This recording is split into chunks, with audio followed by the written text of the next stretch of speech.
നമ്മുടെ കേരളത്തിൽ ഏറ്റവും നന്നായിട്ട് പ്രവർത്തിക്കുന്ന, ഏറ്റവും നന്നായിട്ട് സംഘടനാ സംവിധാനം കൊണ്ടുപോകുന്ന തൃശ്ശൂർ ജില്ലയിൽ വന്നുകൊണ്ട് എനിക്ക് സംസാരിക്കാൻ തന്നിരിക്കുന്ന വിഷയം തന്നെ സംഘടനാ സംഘാടകൻ എന്നുള്ളതാണ്.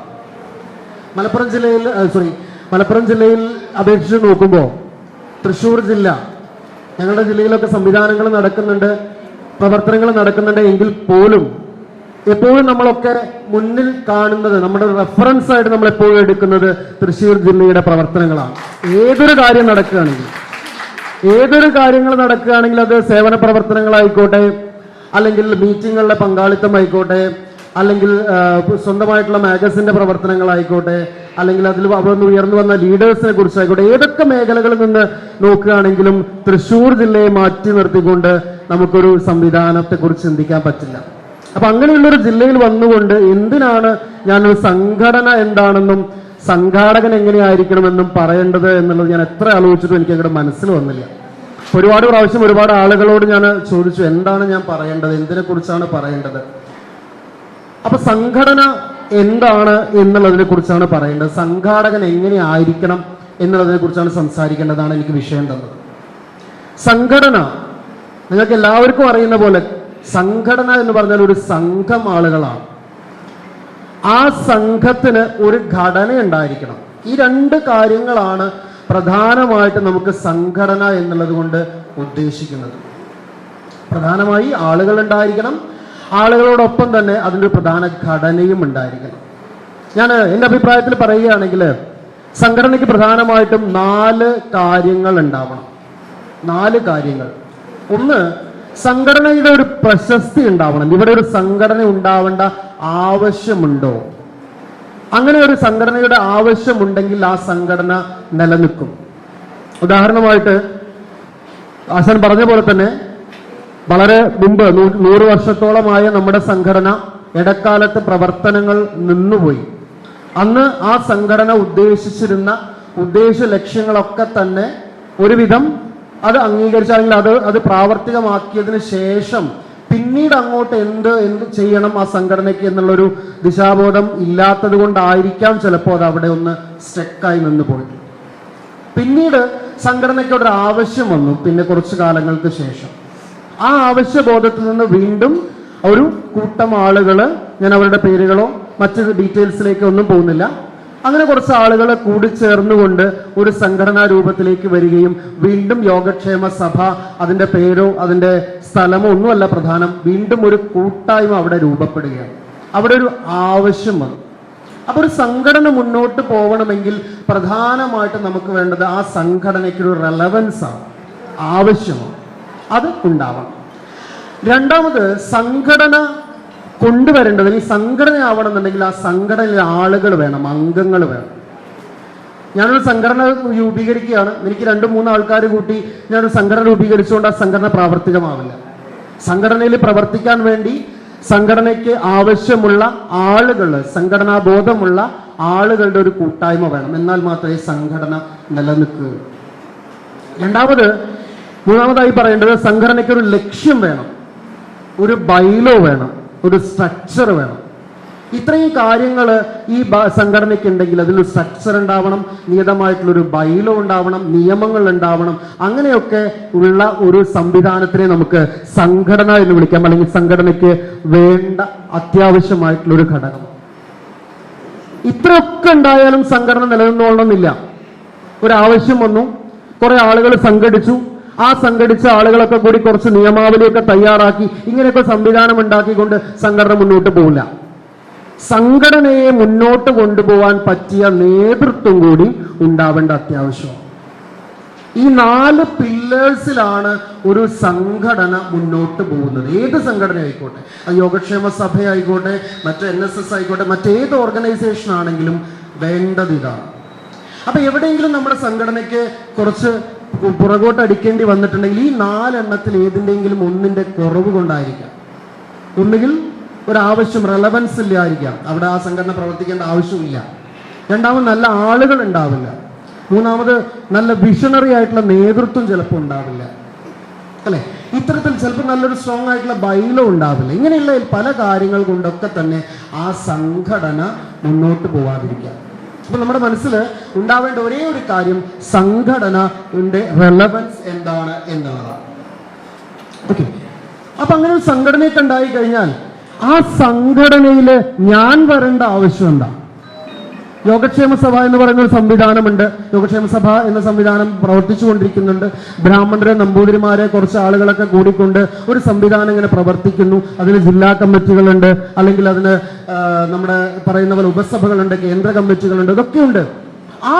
ആ സംഘടനയിൽ ഞാൻ എന്തിനു വരണം? ഞാനൊരു നമ്പൂതിരി ആയതുകൊണ്ട് മാത്രം യോഗക്ഷേമ സഭയിൽ മെമ്പർഷിപ്പ് എടുക്കണം എന്നൊരു ആവശ്യമില്ല. അപ്പൊ സംഘടനയിൽ ഞാൻ എന്തിനു വരണം, അല്ലെങ്കിൽ നമ്മൾ എന്തിന് സംഘടനയിൽ പ്രവർത്തിക്കണം എന്നുള്ളത് വളരെ ഇമ്പോർട്ടൻ്റ് ആണ്. അപ്പൊ സംഘടന എന്തൊക്കെയാണ് ചെയ്യേണ്ടത് എന്ന് തീരുമാനിക്കുന്നത് അതിൽ പ്രവർത്തിക്കുന്ന ആളുകളാണ്. അപ്പൊ സംഘടന കൊണ്ടുള്ള ഗുണങ്ങൾ അതിൽ പ്രവർത്തിക്കുന്ന ആളുകൾ വ്യക്തമാക്കി മനസ്സിലാക്കിയാലാണ് ഞാൻ ഇവിടെ നിൽക്കണോ അതോ പോണോ എന്ന് തീരുമാനിക്കുക. ആ ഒരു ബോധത്തെയാണ് നമ്മൾ സംഘടനാ ബോധം എന്ന് പറയുന്നത്. ഒരു ഉദാഹരണമായിട്ട് നമ്മുടെ സംഘടനയുടെ വളർച്ചയിൽ തന്നെ ആവശ്യങ്ങൾ വരുന്ന സമയത്ത്, ഇപ്പൊ നേരത്തെ പറഞ്ഞ ഭൂപരിഷ്കരണമായാലും മറ്റ് പ്രശ്നങ്ങളായാലും ഒക്കെ, ഇപ്പൊ ഉദാഹരണം ലേറ്റസ്റ്റ് ആയിട്ട് പറഞ്ഞാൽ നമുക്ക് നമ്മുടെ സമുദായത്തിനെതിരെ വെള്ളാപ്പള്ളി നടേശന്റെ ഒരു സ്റ്റേറ്റ്മെന്റ് ഉണ്ടായി.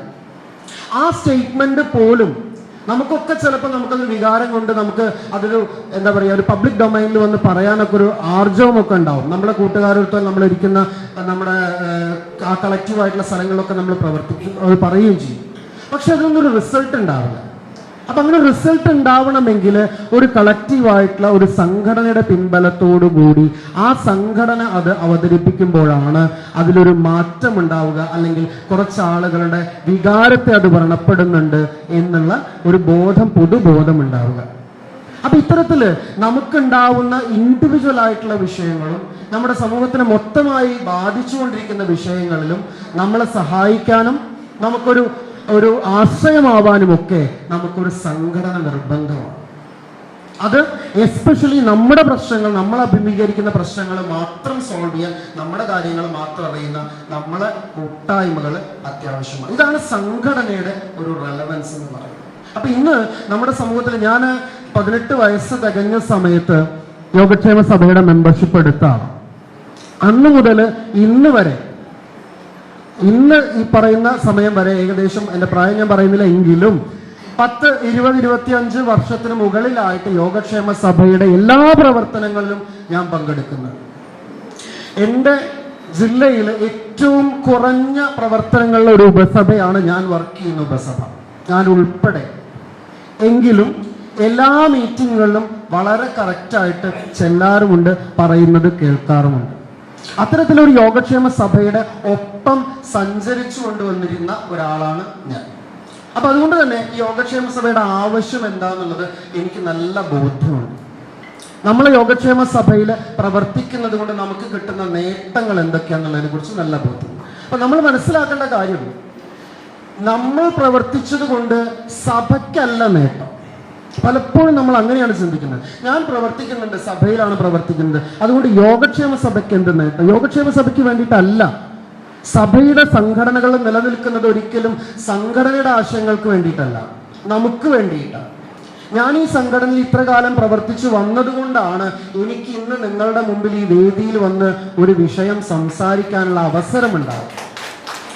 ഞാൻ അത്രയും കാലം എൻ്റെ തുടക്കകാലത്ത് സംസ്ഥാന നേതാക്കളായിരുന്ന ആളുകൾ എൻ്റെ പേര് ഇവിടേക്ക് റെഫർ ചെയ്യണമെങ്കിലും, അല്ലെങ്കിൽ എനിക്കതിൽ വരണമെന്നും ഇവിടെ വന്ന ആളുകളെ കാണണമെന്നും അതിനു മുമ്പിൽ നിന്നുകൊണ്ട് ധൈര്യമായിട്ട് 2 വാക്ക് സംഘടനയെക്കുറിച്ച് സംസാരിക്കാനുള്ള ഒരു കോൺഫിഡൻസ് എനിക്ക് തന്നത് എനിക്ക് ഈ സംഘടന തന്ന ധൈര്യമാണ്. യോഗക്ഷേമ സഭയുടെ പൂർവ്വചരിത്രമോ അല്ലെങ്കിൽ ഇപ്പൊ പ്രവർത്തിച്ചുകൊണ്ടിരിക്കുന്ന, അല്ലെങ്കിൽ ഇതുവരെ ഞാൻ ജനിച്ചു വരുന്ന കാലഘട്ടത്തിലുള്ള ചരിത്രമൊന്നും എനിക്കറിയില്ല. ഇപ്പോൾ ഞാൻ വളരെ എന്താ പറയുക, എൻതൂസിയാസ്റ്റിക് ആയിട്ടാണ് ആശാനെടുത്ത ക്ലാസ് കേട്ടത്. അപ്പൊ ഞാൻ ജീവിച്ചു വരുന്ന, അല്ലെങ്കിൽ ഞങ്ങളുടെ കാലഘട്ടത്തിലുള്ള പലർക്കും അതറിയുന്നില്ല. അപ്പൊ അവിടെയൊക്കെ നമ്മൾ ചിന്തിക്കുന്നത് എനിക്ക് എന്താണ് യോഗക്ഷേമ സഭ കൊണ്ടുള്ള നേട്ടം എന്നാണ്. അങ്ങനെ ഒരു നേട്ടം നമുക്ക് കിട്ടും എന്നുള്ള ഒരു വിശ്വാസത്തിൽ സഭയുടെ പ്രവർത്തനങ്ങൾ പോകുമ്പോൾ സഭയിലേക്ക് അംഗങ്ങളും എത്തും. അപ്പൊ നമ്മുടെ ഈ 4 പില്ലേഴ്സ് വളരെ സ്ട്രോങ് ആയിട്ട് കൊണ്ട് നടക്കുക എന്നുള്ളതാണ് നമ്മൾ പ്രധാനമായിട്ട് നമ്മുടെ നേതൃത്വവും നമ്മളും മനസ്സിലാക്കേണ്ട ഒരു കാര്യം. ഇതാണ് സഭയുടെ ഒരു റെലവൻസ്. എപ്പോഴും ചോദിക്കുക, നമ്മൾ മെമ്പർഷിപ്പ് പിരിക്കാൻ പോകുന്ന സമയത്തും ചോദിക്കുന്ന കാര്യം, എന്തിനാ സഭയിൽ മെമ്പർഷിപ്പ് എടുക്കണം? What is the use? എന്തിനാണ്? അപ്പൊ നമുക്കാണ് ഗുണം വരുന്നതെന്നും നമുക്കൊരു കളക്റ്റീവായിട്ടുള്ള കാര്യങ്ങളിൽ നമ്മുടെ എഫേർട്ട് കുറയുകയാണെന്നും, ഞാനൊരു സ്ഥലത്തേക്ക് പോകുന്ന സമയത്ത് എനിക്കൊരു ആവശ്യം വരുമ്പോൾ ഞാൻ ഒറ്റയ്ക്ക് ചെയ്യുന്നതിനേക്കാൾ കൂടുതലാണ് മറ്റുള്ള ആളുകളൊക്കെ കൂടി ആ വിഷയത്തിൽ ഇടപെടുമ്പോഴും എന്നുള്ള ഒരു ബോധം അത് സംഘടനയിലൂടെ ഉണ്ടാകും. അതേപോലെ തന്നെ എനിക്കൊരു പ്രശ്നമുണ്ടെങ്കിൽ പറയാൻ ആളുകളുണ്ട് എന്നുള്ള ബോധം ഇതും സംഘടനയുടെ കിട്ടും. ഇതൊക്കെ സംഘടനകൾ നിലനിൽക്കേണ്ടത്, എസ്പെഷ്യലി ഈ യോഗക്ഷേമ സഭ നിലനിൽക്കേണ്ടത് വളരെ അത്യാവശ്യമായിട്ടുള്ള കാര്യമാണ്. ഈ രണ്ട് കാര്യങ്ങൾ നമ്മുടെ മനസ്സിൽ എപ്പോഴും യോഗക്ഷേമ സഭയിൽ പ്രവർത്തിക്കുമ്പോൾ ഉണ്ടാവണം. സഭയുടെ ആവശ്യവും നമ്മൾ എങ്ങനെ സഭയിൽ പ്രവർത്തിക്കണം എന്നുള്ളത്. ഈ രണ്ട് കാര്യങ്ങളാണ് പ്രധാനമായിട്ട് എനിക്ക് നിങ്ങളോട് സൂചിപ്പിക്കാനുള്ളത്. പലപ്പോഴും നമ്മുടെ സഭയുടെ സ്ട്രക്ചർ എന്ന് പറഞ്ഞു കഴിഞ്ഞാൽ, സഭയുടെ സംഘടനാ കാര്യങ്ങളൊക്കെ പോകുന്ന സഭയ്ക്ക് ഉപസഭകളുണ്ട്, ഉപസഭകളുടെ മുകളിൽ ജില്ലാ സഭയുണ്ട്, ജില്ലാ സഭയിൽ കേന്ദ്രസഭ, ഇങ്ങനെ ഒരു 3 ടയർ സിസ്റ്റം ആയിട്ടാണ് നമ്മുടെ സഭ മുന്നോട്ട് പോകുന്നത്. അപ്പോഴൊക്കെ തന്നെ സഭയുടെ എല്ലാ കാര്യങ്ങളുടെയും അടിസ്ഥാന ഘടകം എന്ന് പറഞ്ഞ ഉപസഭകളുടെ പ്രവർത്തനങ്ങളാണ്. അത് മനസ്സിലാക്കിക്കൊണ്ട് തന്നെ ആയിരിക്കണം ഈ ഒരു 50-ാം വാർഷിക സമയത്ത് തൃശ്ശൂർ ജില്ല ഉപസഭയിലെ സെക്രട്ടറിമാര്, പ്രസിഡന്റുമാര്, അതേപോലെ തന്നെ അവിടെ നിന്നുള്ള ക്ഷണിക്കപ്പെട്ട ആളുകളൊക്കെ കൂടി ഒരു ക്ലാസ് അല്ലെങ്കിൽ ഒരു ഗെറ്റ് ടുഗദർ അറേഞ്ച് ചെയ്തിരിക്കുന്നത്.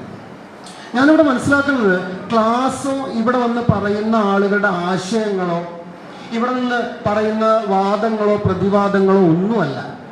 ഇത്രയും ആളുകൾ 2 ദിവസം ഒരു സ്ഥലത്ത് മറ്റു കാര്യങ്ങളൊക്കെ മാറ്റി വെച്ചുകൊണ്ട് കൂടിയിരിക്കുന്നു എന്നുള്ളതാണ്. ആ കൂടിയിരുന്നു കൊണ്ട് ചർച്ചകൾ നടത്തുന്നു എന്നുള്ളതാണ്. അവിടെ സംഘടനയുടെ വളർച്ചയ്ക്ക് വേണ്ടിയിട്ടുള്ള ചർച്ചകളായിരിക്കാം, തമ്മിൽ ഇന്റർപേഴ്സണൽ റിലേഷൻഷിപ്പ് വളർത്താനുള്ള ചർച്ചകളായിരിക്കാം, എന്തെങ്കിലും ആയിക്കോട്ടെ. പക്ഷെ ഈ ഒരു കൂടിയിരിപ്പ് നമ്മുടെ സംഘടനയ്ക്ക് വളരെ മുതൽക്കൂട്ടാണ്. അതിൽ വളരെ അഭിനന്ദനമായ കാര്യം എന്താന്ന് വെച്ചാൽ, വരുന്ന ആളുകളിൽ 99% ആളുകളും ഇവിടെ എത്തിച്ചേർന്നു എന്നുള്ളതും തൃശ്ശൂർ ജില്ലയിലെ സഭാംഗങ്ങൾക്ക് ഈ സഭയോടുള്ള ഒരു ആത്മാർത്ഥത വളരെ അപ്രീഷ്യബിൾ ആണ്, ഒരു സംശയമില്ല. അപ്പൊ അതിനനുസരിച്ചുള്ള നേതൃത്വം കൂടി നമ്മുടെ ജില്ലയ്ക്കുള്ളത് കൊണ്ട് ആ കാര്യങ്ങളൊക്കെ മുന്നോട്ട് പോകുന്നു. അപ്പൊ ഈ സഭയുടെ നിലനിൽപ്പിന് വേണ്ട പ്രധാന കാര്യങ്ങൾ നമ്മൾ ഈ പറഞ്ഞ് ഡിസ്കസ് ചെയ്ത പോയിന്റുകളിലൂടെ നമുക്ക് പറയാം. ഓക്കെ, ഇനി സംഘടനാ ബോധം എന്ന് പറയുന്നത് ഏതൊരു വ്യക്തിക്കും ആവശ്യമാണെന്ന് ഞാൻ പറഞ്ഞു. സംഘടനാ ബോധത്തിന്റെ ഒരു പ്രത്യേകത, ഞാനിപ്പോൾ യോഗക്ഷേമ സഭയിൽ പ്രവർത്തിക്കുന്ന ഒരാളാണ്, എനിക്ക് എന്താ ഗുണം? അതുകൊണ്ട് ഞാൻ എൻ്റെ സ്കൂളിൽ പോയി കഴിഞ്ഞാൽ സ്കൂളിലെ സ്റ്റാഫ് മീറ്റിംഗിൽ ആദ്യം സംസാരിക്കുന്ന ഒരു വ്യക്തി ഞാനാണ്. ആ ഒരു സ്റ്റാഫ് മീറ്റിംഗ് ഇങ്ങനെയുള്ള യോഗത്തിൽ എന്നോട് സംസാരിക്കാൻ പറഞ്ഞാൽ എനിക്ക് സംശയമൊന്നുമില്ല, ഞാൻ സംസാരിക്കും. ഏത് വിഷയമാണോ, പറയുന്ന കാര്യം എന്താണ് എന്നുള്ളതല്ല, എനിക്കിവിടെ വന്ന് ഇരുന്ന് സംസാരിക്കാൻ ഒരു ധൈര്യം കിട്ടുന്നത് ഈ സംഘടനയിൽ പ്രവർത്തിക്കുന്നത്. ഈ സംഘടന എന്നുള്ളതല്ല, സംഘടനയിൽ പ്രവർത്തിക്കുന്നതുമാണ്. അപ്പൊ നമ്മുടെ കുട്ടികൾക്ക് പലപ്പോഴും ഇത്തരത്തിൽ ഓപ്പൺ അപ്പ് ചെയ്യാനുള്ള അവസരങ്ങൾ സംഘടനകളാണ് നൽകിക്കൊണ്ടിരിക്കുന്നത്. അപ്പൊ എന്തുകൊണ്ടാണ് ഇപ്പൊ മറ്റ് രാഷ്ട്രീയ സംഘടനകളുടെയൊക്കെ യുവജന വിഭാഗങ്ങൾ അവർക്ക് ചെറിയ ചെറിയ ചുമതലകൾ കൊടുത്തിട്ടാണെങ്കിൽ പോലും ആ സംഘടനയുടെ ഭാഗമായിക്കൊണ്ട് അതില് ഒരു വേദിയിൽ നമ്മൾ ഒരു വിഷയം അവതരിപ്പിക്കേണ്ടത് എങ്ങനെയാണെന്നുള്ളത് വ്യക്തമായിട്ടുള്ള ഒരു ഒരു ട്രെയിനിങ് കൊടുക്കുന്നുണ്ട്. നമ്മുടെ സംഘടനയും അതേപോലെ തന്നെ ഉത്തരവാദിത്തങ്ങൾ നൽകിക്കൊണ്ട് ആ ഉത്തരവാദിത്തങ്ങൾ മറ്റുള്ളവരിൽ മുമ്പിൽ അവതരിപ്പിക്കാനുള്ള ഒരു ധൈര്യവും അവസരവും സംഘടനയ്ക്ക്, നമ്മുടെ വരും തലമുറയ്ക്ക് നൽകുക. ഇങ്ങനെ അത് ഒരു 4 ആള് നിന്ന് സംസാരിക്കുക. ഒരു സംഘടനയിൽ പ്രവർത്തിക്കുന്ന സമയത്ത് നമ്മുടെ സംഘടനയ്ക്ക് എന്താ പ്രസിഡന്റ്, സെക്രട്ടറി, ട്രഷറർ, മറ്റൊരുപാട് ഉത്തരവാദിത്തങ്ങളുള്ള ആൾക്കാരുണ്ട്. അതോ ഇൻഡിവിജ്വൽ നമ്മൾ കോമൺ ആയിട്ടൊരു കോട്ട് പറയും, ഹി ഈസ് വെരി ഗുഡ്, വളരെ നല്ലവനാണ്, വെരി വളരെ efficient, but not fit for a team എന്ന് പറയും. വളരെ നല്ല ആളാണ്, അയാൾ ഭയങ്കര കപ്പാസിറ്റി ഉണ്ട്, ഭയങ്കര കേപ്പബിലിറ്റി ഉണ്ട്, ഒരുപാട് കാര്യങ്ങൾ അയാൾ ചെയ്യും, പക്ഷെ he is not fit for a team. അയാൾ ഒരു ടീമിന് യോജിച്ച ആളാണ്. അപ്പൊ നമ്മൾ ഈ സംഘടനയിൽ പ്രവർത്തിക്കുമ്പോൾ നമുക്ക് കിട്ടുന്ന ഏറ്റവും പ്രധാനപ്പെട്ട ഒരു കാര്യം, you are able to work with a team എന്നുള്ളതാണ്. ഒരു ടീമിൽ നമുക്ക് എല്ലാവരും വർക്ക് ചെയ്യാൻ കഴിയുന്നു എന്നുള്ളതാണ്. മറ്റുള്ളവന്റെ വികാരങ്ങളെയും കൂടി നമുക്ക് കൺസിഡർ ചെയ്തുകൊണ്ട് നമുക്ക് വർക്ക് ചെയ്യാൻ കഴിയുന്നു എന്നുള്ളതാണ്. മറ്റുള്ളവരുടെ വിഷമങ്ങൾ കൂടി കേൾക്കാനുള്ള ഒരു അവസരം നമുക്ക്, അല്ലെങ്കിൽ അതൊരു സമയം നമുക്ക് കൊടുക്കാനുള്ള ഒരു മെന്റാലിറ്റി നമുക്ക് വളർത്തിയെടുക്കാൻ പറ്റുമെന്നുള്ളതാണ്. അപ്പൊ യോഗക്ഷേമ സഭയിൽ എൻ്റെ അനിയന്മാരോടും, അല്ലെങ്കിൽ ഞാൻ യുവജന വിഭാഗം എന്നുള്ളത് വിട്ടു, എൻ്റെ അനിയന്മാരോടൊക്കെ നമ്മൾ സംസാരിക്കുമ്പോൾ പറയേണ്ട കാര്യം, ഇതിലേക്ക് വന്നാൽ സഭാപ്രവർത്തനം എന്നുള്ളതിലുപരി നിങ്ങളൊരു ജോലി ചെയ്യുന്ന ഇടമായിക്കോട്ടെ, നിങ്ങൾ പ്രവർത്തിക്കുന്ന ഇടമായിക്കോട്ടെ, അവിടെയൊക്കെ നമ്മുടെ ഈ ഹൈറാർക്കി അറിഞ്ഞുകൊണ്ട് അവർ തമ്മിലുള്ള ഇന്റർപേഴ്സണൽ റിലേഷൻഷിപ്പ് മെച്ചപ്പെടുത്തിക്കൊണ്ട് സഭയിൽ സംസാരിക്കാനും നിങ്ങളുടെ ആവശ്യങ്ങൾ തുറന്നു പറയാനുമുള്ള ഒരു ട്രെയിനിങ് മാത്രമാണ്, അല്ലെങ്കിൽ ട്രെയിനിങ് ആണ് ഇത്തരത്തിലുള്ള സഭകളിലൂടെ അല്ലെങ്കിൽ ഓർഗനൈസേഷനിലൂടെ പ്രവർത്തിക്കേണ്ട പറ്റുന്നത്. നമ്മളിപ്പോ എന്തുകൊണ്ട് നമ്മുടെ പുതുതലമുറയിലുള്ള ആളുകൾ യോഗക്ഷേമ സഭയിലേക്ക് വരുന്നില്ല? നമ്മളിപ്പോഴും, ഞാനൊരു വിമർശനാത്മകമായിട്ടോ അത് പറയാന്നല്ല, നേരത്തെ പറഞ്ഞ പോലെ ഒന്നും വേണ്ട എന്നല്ല, അവരുടെ ആസ്പിറേഷൻസ്, അവരുടെ കാര്യങ്ങൾ, അവർക്ക് എന്താണ് വേണ്ടത് എന്നുള്ളത് കേട്ടുകൊണ്ട്, ചിലപ്പോൾ പറയില്ല, കേട്ടുകൊണ്ട് അല്ലെങ്കിൽ അവരെ അറിഞ്ഞുകൊണ്ട് നമുക്ക് മുന്നോട്ട് പ്രവർത്തിക്കാൻ പറ്റുകയാണെങ്കിൽ that will make A great difference എന്നുള്ളത്. അപ്പോൾ ഇവിടെ പലപ്പോഴും നമുക്ക് പറ്റുന്നത്, എനിക്കടക്കം ഞാൻ എൻ്റെ കുട്ടികളോട് സംസാരിക്കുമ്പോൾ പറ്റുന്ന ഒരു കാര്യം, ഞാനൊരു ഫിസിക്സ് അധ്യാപകനായതുകൊണ്ട് പറയാം, വളരെ പ്രധാനപ്പെട്ട ഒരു തിയറി ഉണ്ട് ഫിസിക്സിൽ, that is theory of relativity എന്ന് പറയും. റിലേറ്റീവ് ആണ് എല്ലാ കാര്യങ്ങളും. ഞാനിവിടെ സംസാരിച്ചുകൊണ്ടിരിക്കുന്ന സമയത്ത് ഞാൻ വിചാരിക്കുകയാണ് എല്ലാവരും എന്നെ കേട്ടുകൊണ്ടിരിക്കുകയാണ്, മനസ്സിലാക്കിക്കൊണ്ടിരിക്കുകയാണെന്നുള്ളത്. അത് എൻ്റെ ഒരു റെഫറൻസിൽ മാത്രം ഞാൻ വിചാരിക്കുകയാണ്, അത് ശരിയായിക്കോളൊന്നുമില്ല അല്ലെ? അപ്പോൾ ഈ നമ്മൾ യുവജനങ്ങൾ അല്ലെങ്കിൽ പുതിയ തലമുറയിലെ ആൾക്കാർ സംസാരിക്കുമ്പോൾ നമ്മുടെ ഒരു റെഫറൻസ് പോയിന്റ് എവിടെയാണ് വെച്ചിരിക്കുന്നത്? നമ്മൾ എന്ത് കാലഘട്ടത്തിലെ റെഫർ ചെയ്തുകൊണ്ടാണ് നമ്മളെ പുതിയ ആളുകളോട് സംസാരിക്കുന്നത്? അവിടെ സംഘടനാ നേതൃത്വം വളരെയധികം മാറ്റങ്ങൾ വരുത്തേണ്ടതുണ്ട്.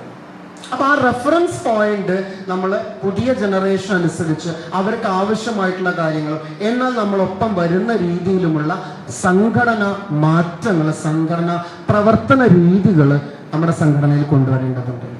അപ്പൊ ഓരോ ഉപസഭാ തലങ്ങളിലും ഉപസഭാ സെക്രട്ടറി, പ്രസിഡന്റ്, ട്രഷറർ തുടങ്ങിയിട്ടുള്ള എല്ലാ മേഖലയിലും പ്രവർത്തിക്കുന്ന ആളുകൾ നമുക്ക് എപ്പോഴും ആവശ്യം ഒരു സെക്കൻഡ് ലെവൽ ലീഡർഷിപ്പാണ്. ഫസ്റ്റ് ഇരിക്കുന്ന ആളുകളൊക്കെ ദേ ആർ ഓൾറെഡി എസ്റ്റാബ്ലിഷ്, അവർക്ക് അറിയാം കാര്യങ്ങൾ, അവർ ഗ്രൗണ്ടിലുള്ള ആളുകളാണ്. നമ്മളിങ്ങനെയുള്ള ക്ലാസ്സുകൾ വരുന്നത് എന്താണെന്ന് വെച്ചാൽ നമുക്ക് മോട്ടിവേറ്റഡ് ആവാൻ വേണ്ടി, അല്ലെങ്കിൽ നമുക്ക് ചെയ്യാൻ വേണ്ടിയല്ല. നമ്മൾ എന്ത് ചെയ്യണം? നമ്മുടെ താഴത്ത് വരുന്ന ഒരു സെക്കൻഡ് ജനറേഷൻ, നമ്മളെ മക്കളെ നമ്മൾ എന്തിനാണ് പഠിക്കുന്നത്?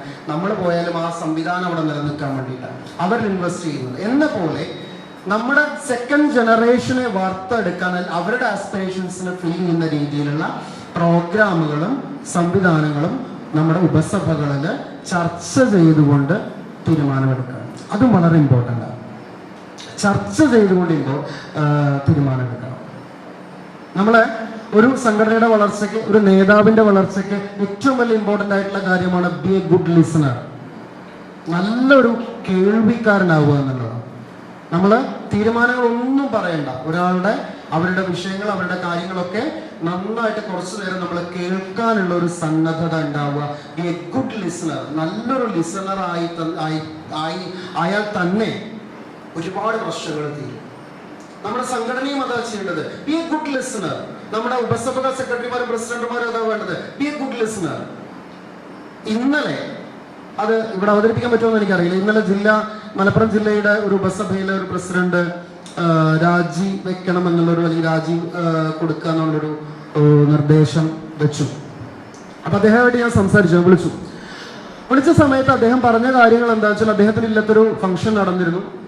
ആ ഫംഗ്ഷൻ നടന്ന സമയത്ത് ആ ഉപസഭയിലെ ആരും തന്നെ അദ്ദേഹത്തോട് ആ കാര്യങ്ങൾ എങ്ങനെയാണ് നടക്കണമെന്ന് വിളിച്ച് ചോദിച്ചില്ല.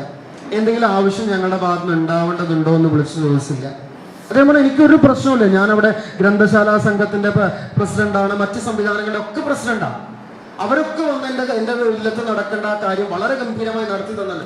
പക്ഷെ ഞാൻ അംഗമായിട്ടുള്ള സമുദായത്തിന്റെ ഒരാള് പോലും എന്നോട്, അല്ല എന്തായിട്ടാ ഞാൻ വൈകുന്നേരം വരണോ, ഞങ്ങൾ 4 ആൾക്കാർ വരുന്നുണ്ട്, എന്തൊക്കെയാണ് അവിടെ ആവശ്യം എന്നുള്ള ഒരു ചോദ്യം ഉണ്ടായില്ല. അദ്ദേഹത്തെ വളരെയധികം വേദനിപ്പിച്ചു. അതുകൊണ്ട് ഞാൻ ആ സംവിധാനത്തിന് രാജിവെക്കുകയാണ് പറഞ്ഞത്. ആ രാജിവെക്കുകയാണ് പറഞ്ഞ തീരുമാനത്തോട് യോജിപ്പുണ്ടെന്നല്ല ഞാൻ പറഞ്ഞത്. അവിടെ നമ്മളെല്ലാം നമ്മളുടെ പ്രസിഡന്റ്, സെക്രട്ടറി, ട്രഷറർ ആയി നിൽക്കുന്ന സമയത്ത്, അല്ലെങ്കിൽ ഒരു സംവിധാനത്തിന്റെ ഭാരവാഹിയായി നിൽക്കുന്ന സമയത്ത് നമ്മുടെ ഉപസഭയിലുള്ള എല്ലാ അംഗങ്ങളുടെയും എല്ലാ പ്രശ്നങ്ങളിലും ഇടപെടാൻ ഉത്തരവാദിത്വമുള്ളവരാണ്. സംഘടന നമ്മളെ ഒരു ഉത്തരവാദിത്വം ഏൽപ്പിച്ചിരിക്കുകയാണ്, റെസ്പോൺസിബിലിറ്റീസ് ആണ്. ആ റെസ്പോൺസിബിലിറ്റി എന്ന് പറഞ്ഞു കഴിഞ്ഞാൽ സംഘടന എന്തൊക്കെയാണോ ഉദ്ദേശിക്കുന്നത്, അതിന്റെ ഉദ്ദേശ ലക്ഷ്യങ്ങൾ എന്തൊക്കെയാണോ ആ ലക്ഷ്യങ്ങളെ താഴെ തട്ടിലുള്ള ആളുകളിലൂടെ നടപ്പാക്കിയെടുക്കുക, അവർക്കൊരു ആശ്രയമായി നമ്മുടെ സംഘടന പ്രവർത്തിക്കുക എന്നതൊക്കെയാണ് സംഘടനയുടെ ഉദ്ദേശം. അപ്പൊ നമ്മുടെ സംവിധാനത്തിൽ നമ്മുടെ ഉപസഭകളിലെ ഓരോ കുടുംബങ്ങളിലും ഒരുപാട് വളരെ നല്ല വർക്കുകൾ തൃശ്ശൂർ ജില്ലയിൽ നടക്കുന്നുണ്ട്. ഇല്ല എന്നല്ല ഞാൻ പറഞ്ഞത്, എന്നാലും എവിടെയെങ്കിലുമൊക്കെ നിഷ്ക്രിയമായി നടക്കുന്ന സ്ഥലങ്ങളും ഉണ്ടാവും. ഒരിക്കലും നമ്മളെ തേടി ഇങ്ങോട്ട് വരില്ല, നമ്മൾ അങ്ങോട്ട് തേടി 1-2 പ്രാവശ്യം പോവേണ്ടി വരും. അങ്ങനെ പോയി അവരുമായിട്ട് സംസാരിച്ച് അവർക്ക് ഉണ്ടാവുന്ന വിഷയങ്ങളിൽ ഒരു സൊല്യൂഷൻ എത്തിക്കാൻ സഭയ്ക്ക് കഴിയും. അത് സാമ്പത്തികമായോ സാമൂഹികമായോ മറ്റേത് കാര്യത്തിലും സഭയ്ക്കൊരു തീരുമാനം കൊടുക്കാൻ അല്ലെങ്കിൽ ഒരു മറുപടി കൊടുക്കാൻ പ്രാപ്തമായിട്ടുള്ള ഒരു ടീമാണുള്ളതെങ്കിൽ ആളുകൾ തന്നെ വരും. അവിടെ എപ്പോഴും നമ്മുടെ സംഘടനയുടെ പ്രധാനം എന്ന് പറയുന്നത് മറ്റുള്ളവരെ കേൾക്കുക, ബി എ ഗുഡ് ലിസണർ. നമ്മൾ ഒരു തീരുമാനം കൊടുക്കേണ്ട ആവശ്യമില്ല. നമ്മളൊരു പ്രോഗ്രാം ഓർഗനൈസ് ചെയ്യണം.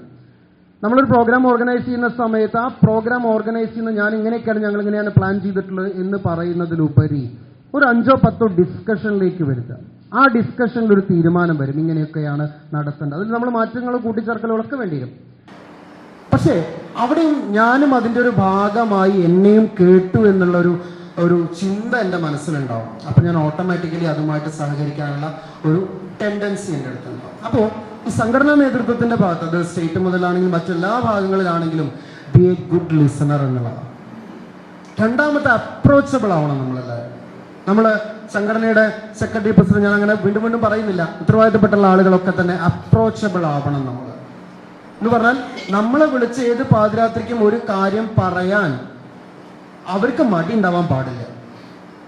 പറഞ്ഞു കഴിഞ്ഞാൽ അത് ചെയ്തു കൊടുക്കാൻ നമുക്ക് മടി ഉണ്ടാവാൻ പാടില്ല. അപ്പൊ ഈ സംഘടനയിൽ ഉത്തരവാദിത്തപ്പെട്ട എല്ലാവർക്കും അപ്രോച്ചബിൾ ആവണം എപ്പോഴും. അങ്ങനെ അപ്രോച്ചബിൾ ആണെന്നുണ്ടെങ്കിൽ അവരുടെ ആവശ്യങ്ങൾ നമ്മളോട് തുറന്ന് പറയും. പ്രത്യേകിച്ച് നമ്മുടെ കമ്മ്യൂണിറ്റിയിൽ ആരും നേരത്തെ പറഞ്ഞ പോലെ വീട് വെക്കേണ്ട ഒരു ആവശ്യം പറഞ്ഞ പോലെ ആരും ഒരു സഹായവും പറയില്ല. എൻ്റെ പേഴ്സണലി ഒരു അനുഭവം, ഞങ്ങളുടെ ഉപസഭയിൽ ഒരു ഇല്ലത്ത് ആ ഇല്ലത്ത് 3 ആൺമക്കളൊക്കെ ഉണ്ടായിരുന്നു. അദ്ദേഹം കുറച്ച് പ്രായമായി അങ്ങനെ അദ്ദേഹം ഒരുപാട് ബിസിനസ്സുകളൊക്കെ ചെയ്ത് അവസാനം കുറച്ച് ബാങ്ക്രപ്റ്റഡ് ആയി. കുറേ ലോണുകളും കാര്യങ്ങളൊക്കെ ആയിട്ട് ബാങ്ക്രപ്റ്റഡ് ആയി. അവസാനം അദ്ദേഹത്തിന് മരണത്തിന്റെ ആ ഒരു സമയത്ത് കഴിഞ്ഞതിന് ശേഷമാണ് ആ ചുറ്റുവട്ടത്തുള്ള ഞങ്ങളൊക്കെ അറിഞ്ഞത് ഇദ്ദേഹത്തിന് ഇത്തരത്തിലുള്ള ഫൈനാൻഷ്യൽ പ്രോബ്ലംസ് ഉണ്ട് എന്നുള്ളത്. ഞങ്ങളുടെ ഒരു പരാജയമാണ് എന്നല്ല പറഞ്ഞത്. ഒരുപാട് സ്ഥലമുള്ള ആളാണ്. പക്ഷെ അദ്ദേഹത്തിന്റെ ആ പ്രശ്നം നേരിൽ കണ്ട് അദ്ദേഹം മരിച്ചത് അതുകൊണ്ട് അല്ല എങ്കിലും അദ്ദേഹത്തിന്റെ ഒരു പ്രശ്നം നമുക്ക് മനസ്സിലാക്കാൻ കഴിഞ്ഞില്ല. ഞങ്ങൾ ചെറിയ ഉപസഭ എങ്കിൽ പോലും, അതായത് ഞാൻ പറഞ്ഞു തന്നത്രേ ഉള്ളൂ, നമ്മുടെ പ്രശ്നങ്ങൾ തുറന്നു പറയാനുള്ള വേദികൾ നമുക്കില്ല. നമ്മുടെ കുട്ടികൾക്കും അതന്നെ പ്രശ്നം. നമ്മളുടെ കുട്ടികൾക്കും നമ്മളോട് തുറന്നു പറയാൻ വേദികളില്ല. അതുകൊണ്ടാണ് തുറന്നു പറയാൻ പറ്റുന്ന സ്ഥലങ്ങളെ തേടി പോകുന്നത്. മറ്റ് കമ്മ്യൂണിറ്റികൾ നോക്കുക, മറ്റ് സംഘടനകൾ നോക്കുക, ക്രിസ്ത്യൻസിന്റെ ആണെങ്കിലും മുസ്ലിംസിന്റെ ആണെങ്കിലും ഒക്കെ ആ ഒരു സമയത്ത് അവർക്ക് തുറന്നു പറയാനും കാര്യങ്ങൾ കമ്മ്യൂണിക്കേറ്റ് ചെയ്യാനുള്ള ഒരുപാട് സംവിധാനങ്ങൾ ഈ സംഘടനകൾ തന്നെ ഒരുക്കുന്നു. ഒരിക്കലും എനിക്കൊരു എറണാകുളത്ത് ഒരു ട്രെയിനിങ് ഉണ്ടായ സമയത്ത്, തൃശ്ശൂർ ജില്ലയിലൊക്കെ നന്നായിട്ട് മനസ്സിലാവുന്നുണ്ടാവും അതവിടെ അതിനു വേണ്ടി മാത്രം ക്യാമ്പുകൾ സംഘടിപ്പിച്ചും അങ്ങനെയൊക്കെ നമ്മുടെ കുട്ടികളെ അല്ലെങ്കിൽ പുതിയ ജനറേഷനെ മനസ്സിലാക്കാനുള്ള അവസരങ്ങൾ നമ്മുടെ സംഘടനാ പ്രവർത്തനത്തിൽ വേണം. അപ്പൊ ഞാൻ ഈ പറഞ്ഞ കാര്യം, അങ്ങനെ അദ്ദേഹത്തിന്റെ ഒരു പ്രശ്നം വരികയും അദ്ദേഹത്തിന് ആ സ്ഥലമൊക്കെ പോകേണ്ടി വരികയും ഞങ്ങളൊരു 10-25 ആളുകൾ 10 ദിവസം കൊണ്ട് ഏകദേശം 40 ലക്ഷം കളക്ട് ചെയ്തുകൊണ്ട് അദ്ദേഹത്തിന്റെ മൊത്തം ബാധ്യതകൾ ഞങ്ങൾ കൊടുത്തു ആ കുടുംബത്തിന്റെ. അപ്പൊ ഇവിടെ നമ്മൾ ഒരുമിച്ച് ചേർന്നാൽ നമുക്ക് ചെയ്യാൻ പറ്റുന്ന ഒരുപാട് കാര്യങ്ങളുണ്ട്. ഈ കാര്യങ്ങളൊക്കെ ചെയ്യാനുള്ളൊരു മനസ്സിൽ നമുക്ക് ചെയ്യണമെന്ന് തോന്നണമെങ്കിൽ നമ്മളൊരു സംഘടനാ മനോഭാവത്തോടെ മുന്നോട്ട് പോകണം, ഒരു സംഘടനയുടെ ഭാഗമാവണം. അങ്ങനെ സംഘടനയുടെ ഭാഗമാവുമ്പോൾ മാത്രമേ ഇത്രയും ആളുകളിൽ നിന്ന് അത് ചെയ്യാൻ കഴിയൂ. അപ്പൊ ഇവിടെ ഞാൻ വീണ്ടും ഊന്നി പറയുന്നത്, ഈ ഒരു സംഘടന നിലനിൽക്കേണ്ടതും നമ്മുടെ അടുത്ത് വരുന്ന ജനറേഷൻ ഈ സംഘടനയുമായി ഒത്തുചേരേണ്ടതും നമ്മുടെ മാത്രം ആവശ്യമല്ല, വരുന്ന ഓരോ ജനറേഷന്റെയും ആവശ്യമാണ്. അപ്പൊ അത് എല്ലാവരുടെയും മനസ്സിലൊന്ന് ഉണ്ടാവണം എന്നുള്ളതാണ് പ്രധാനമായിട്ട് എനിക്ക് പറയാനുള്ളത്. ഇതാണ് നമ്മുടെ സംഘടനയുടെ ഒരു റെലവൻസ്. സംഘടനാ പ്രവർത്തനങ്ങൾ നമ്മൾ എങ്ങനെയൊക്കെ മുന്നോട്ട് കൊണ്ടുപോകാം. നമുക്കൊരു 3 ടയർ സിസ്റ്റമാണ് സംഘടനാ പ്രവർത്തനത്തിൽ. നമുക്ക് ഉപസഭകളുണ്ട്, ഉപസഭകൾക്ക് മുകളിൽ ജില്ലാ സഭയുണ്ട്, ജില്ലാ സഭയ്ക്ക് മുകളിൽ അതേപോലെ കേന്ദ്രസഭയുണ്ട്. ഓരോ അംഗത്തിൻ്റെയും ഉത്തരവാദിത്വം പ്രത്യേകം ബൈലോ പ്രകാരം പറഞ്ഞിട്ടുമുണ്ട്. നമ്മുടെ സിസ്റ്റം ഒരു പ്രസിഡൻഷ്യൽ സിസ്റ്റമാണ്. നമ്മുടെ സിസ്റ്റത്തിൽ പ്രസിഡന്റിനാണ് ഏറ്റവും കൂടുതൽ, അല്ലെങ്കിൽ അതിനൊരു എക്സിക്യൂട്ടീവ് പവർ ഉള്ള ഒരാൾ പ്രസിഡൻഷ്യൽ സിസ്റ്റമാണ്, അപ്പോൾ പ്രസിഡന്റിനാണ്. അത് കഴിഞ്ഞാൽ നമ്മുടെ കമ്മിറ്റികളുണ്ട്. ഈ കമ്മിറ്റികൾ തീരുമാനിക്കപ്പെടുന്ന കാര്യങ്ങളെ നടപ്പിലാക്കുക എന്നുള്ളതാണ് ഒരു സെക്രട്ടറിയുടെ ഉത്തരവാദിത്വം. അപ്പൊ സെക്രട്ടറി എന്ന് പറയുന്നത് കാര്യം നടത്തിയെടുക്കുന്ന സമയത്ത് അത്രയും എന്താ പറയുക, ആളുകളായിട്ട് ഇന്റർപേഴ്സണൽ റിലേഷൻഷിപ്പ് കൊണ്ട് നടക്കുന്ന ഒരാളായിരിക്കും. അപ്പോൾ നമ്മുടെ സംഘടനയുടെ ചുമതല ഏറ്റെടുക്കുന്ന ആളുകൾ, ഒരു സംഘടനയുടെ നിലനിൽപ്പിന് അത് വളരെ പ്രത്യേകത. സംഘടനയുടെ ചുമതല ഏറ്റെടുക്കുന്ന ആളുകൾ ആ പദവിക്ക് ഫിറ്റ് ആണോ എന്നുള്ളത് സ്വയം വിലയിരുത്തപ്പെടേണ്ടതാണ്. അങ്ങനെയല്ല എന്ന് തോന്നുന്നുണ്ടെങ്കിൽ അതിന് നമ്മൾ എങ്ങനെയൊക്കെ അത്തരത്തിലുള്ള മേഖലയിലേക്ക്, ആ ഒരു സംഘടനാ സംവിധാനത്തിലേക്ക് നമ്മുടെ ഒപ്പമുള്ള ആളുകളെ എത്തിക്കാം എന്നുള്ളതും ഇമ്പോർട്ടൻ്റ് ആണ്. അപ്പൊ ഈ കാര്യങ്ങൾ, ഈ തരത്തിലുള്ള നല്ല പ്രസിഡന്റ്, സെക്രട്ടറി, ട്രഷറർ സംവിധാനം ഉണ്ടാവുമ്പോൾ മാത്രമാണ് ഒരു സംഘടന മുന്നോട്ട് കൊണ്ടുപോവുക, അല്ലെങ്കിൽ മുന്നോട്ട് പോവുക എന്നുള്ളത്. ഇന്നത്തെ കാലത്ത് ഒരു സംഘടന പ്രവർത്തിക്കണമെങ്കിൽ സംഘടനയ്ക്ക് ആവശ്യമായ മൂലധനം നിർബന്ധമാണ്. ആ മൂലധനം ഉണ്ടാക്കേണ്ട രീതികൾ, നമുക്ക് ആകെ കിട്ടുന്ന മെമ്പർഷിപ്പിൽ നിന്നുള്ള ഒരു ചെറിയൊരു വരുമാനം മാത്രമാണ്. ഈ മെമ്പർഷിപ്പിൽ അല്ലാതെ എന്തൊക്കെ രീതിയിൽ സംഘടനയ്ക്ക് സാമ്പത്തിക സ്വരൂപിക്കാം, അതൊക്കെ സംഘടനാ പ്രവർത്തനമാണ്. നമ്മൾ 100 രൂപയാണ് ഒരാളുടെ അടുത്ത് നിന്ന് വാങ്ങുന്നതെങ്കിൽ ആ 100 രൂപ വാങ്ങാൻ വേണ്ടി എല്ലാ വീടുകളിലും ഒരു പ്രാവശ്യം പോയി ഇറങ്ങുക, എല്ലാവരെയും കാണുക. നമ്മൾ നേരെ ചെന്ന് 100 രൂപ തരൂ എന്ന് പറയലല്ലോ ചെയ്യുക, അവിടുത്തെ വിശേഷങ്ങൾ ചോദിക്കും. അങ്ങനെ ഒരുപാട് സമ്പർക്കങ്ങൾ നടക്കും. എല്ലാ ഇല്ലങ്ങളിലൂടെയും ഒരു വട്ടം യാത്ര ചെയ്യുക. അപ്പോൾ ഒരു പ്രാവശ്യം ചെന്ന സമയത്തെ പോലെ ആവില്ല മറ്റൊരു സമയത്ത് ചെല്ലുമ്പോൾ. അപ്പോൾ അവിടെ ഇഷ്യൂസ് നമ്മൾ സംസാരിക്കുക, ഇടപെടലുകൾ ഉണ്ടാവും. നിരന്തരമായിട്ട് നമ്മൾ സമൂഹമായിട്ടും നമ്മുടെ അംഗങ്ങളുമായിട്ടും ഒക്കെ നിരന്തരമായിട്ടുള്ള ഇടപെടലുകൾ ഉണ്ടാകുമ്പോൾ തന്നെ നമ്മുടെ സംഘടനയുടെ ഒരു റെലവൻസ്, ഞാൻ നേരത്തെ പറഞ്ഞ ആദ്യത്തെ പോയിന്റ്, അതിൻ്റെ ഒരു റെലവൻസ് മറ്റുള്ളവർക്കും നമ്മുടെ അംഗങ്ങൾക്ക് തന്നെ ബോധ്യപ്പെടും. അപ്പൊ ഏറ്റവും പ്രധാനപ്പെട്ടത് ഈ ഒരു ഗൃഹ സന്ദർശനവും കാര്യങ്ങളുടെ അന്വേഷണവും നമ്മളെ കൊണ്ട് ചെയ്യാൻ പറ്റുന്ന കാര്യങ്ങൾ എങ്ങനെയെങ്കിലും ചെയ്തു കൊടുക്കാനുള്ള ഒരു മനസ്ഥിതിയുള്ള ലീഡർഷിപ്പ് ഉണ്ടാവുക എന്നുള്ളത് സംഘടനയുടെ ഏറ്റവും വലിയ ഇമ്പോർട്ടൻ്റ് ആയിട്ടുള്ള കാര്യം. മറ്റ് സംഘടനകൾ നമ്മൾ നോക്കുകയാണെങ്കിൽ, നമ്മുടെ സംഘടനയ്ക്ക് ഞാൻ മനസ്സിലാക്കുന്നിടത്തോളം എന്തുകൊണ്ട് NSS പോലെയോ SNDP പോലെയോ വളരാൻ കഴിഞ്ഞില്ല എന്നുള്ളതിൻ്റെ ഒരു പ്രധാന കാര്യവും അത് തന്നെയാണ്. ഒരു കാലഘട്ടത്തിൽ നമുക്ക് ആവശ്യമുള്ള വിദ്യാഭ്യാസ സ്ഥാപനങ്ങൾ, നമുക്ക് നമ്മുടെ കുട്ടികൾക്ക് പഠിക്കാൻ ആവശ്യമായ സ്കൂളുകൾ ധാരാളം നമ്മുടെ കയ്യിലുണ്ട്. അത് കഴിഞ്ഞാൽ പ്രൊഫഷണൽ വിദ്യാഭ്യാസത്തിന് പോകേണ്ട എഞ്ചിനീയറിംഗ് കോളേജുകൾ, അതേപോലെ മെഡിക്കൽ കോളേജുകൾ. ഒരു പ്രാവശ്യം ഫസൽ ഗഫൂർ, MESന്റെ ചെയർമാൻ, ഞങ്ങളുടെ സ്കൂളിൻ്റെ അടുത്താണ് MESന്റെ മെഡിക്കൽ കോളേജ്, ഒരു പരിപാടിക്ക് വേണ്ടി ഫസൽ ഗഫൂറിനെ ക്ഷണിക്കാൻ പോയ സമയത്ത് അദ്ദേഹം എന്നോട് പറഞ്ഞു, അന്ന് ലീഗുമായിട്ട് ഭയങ്കര പ്രശ്നത്തിൽ നിൽക്കുക ഫസൽ ഗഫൂർ. അപ്പോൾ അദ്ദേഹം പറഞ്ഞു, ഞാൻ തങ്ങളെ ധൈര്യമായിട്ട് ചീത്ത പറയും, എനിക്കൊരു പേടിയില്ല ചീത്ത പറയാൻ. കാരണം അടുത്ത അഡ്മിഷൻ തുടങ്ങുന്ന സമയത്ത് തങ്ങൾ എന്നെ വിളിക്കും, 2 സീറ്റ് എനിക്ക് വേണമെന്ന്, അല്ലെങ്കിൽ നമ്മുടെ ഒരാളെ പറഞ്ഞു വിടുന്നുണ്ട്, ആ സീറ്റ് അവിടെ എനിക്ക് വേണമെന്ന്. അപ്പൊ അത്രയും ആ കോൺഫിഡൻസ് അദ്ദേഹത്തിൻ്റെ, ആ സംഘടനയ്ക്ക് അത്തരത്തിലുള്ള ആസ്തികൾ അല്ലെങ്കിൽ അത്തരത്തിലുള്ള വിദ്യാഭ്യാസ സ്ഥാപനങ്ങൾ നമ്മുടെ അടുത്തേക്ക് വരേണ്ട രീതിയിലുള്ള സംവിധാനങ്ങൾ സംഘടനയ്ക്ക് ഉണ്ടായതുകൊണ്ടാണ്, വ്യക്തിക്ക് ഉണ്ടായതുകൊണ്ടല്ല, ആ സംവിധാനത്തിനുണ്ടായതുകൊണ്ടാണ്. അപ്പൊ അവിടെയൊക്കെ നമ്മുടെ സംഘടന ശക്തിപ്പെട്ടാൽ മാത്രമേ നമ്മൾ ഓരോരുത്തർക്കും നമുക്ക് സമൂഹത്തിൽ ഒരു വില ഉണ്ടാവുള്ളൂ എന്നുള്ളതും സംഘടന നിലനിൽക്കേണ്ടത് അത്യാവശ്യമാണ്. സംഘടനാ ബോധം ഉണ്ടാവേണ്ടതിൻ്റെ അത്യാവശ്യമാണ്. അപ്പൊ ഇത്രയും കാര്യങ്ങളൊക്കെ നമുക്ക് സംഘടനയിലൂടെ മാത്രമേ നമുക്ക് നേടാൻ കഴിയൂ. ഇതേപോലെ തന്നെ ഉദാഹരണമായിട്ട് നമ്മൾ പറഞ്ഞു കഴിഞ്ഞാൽ,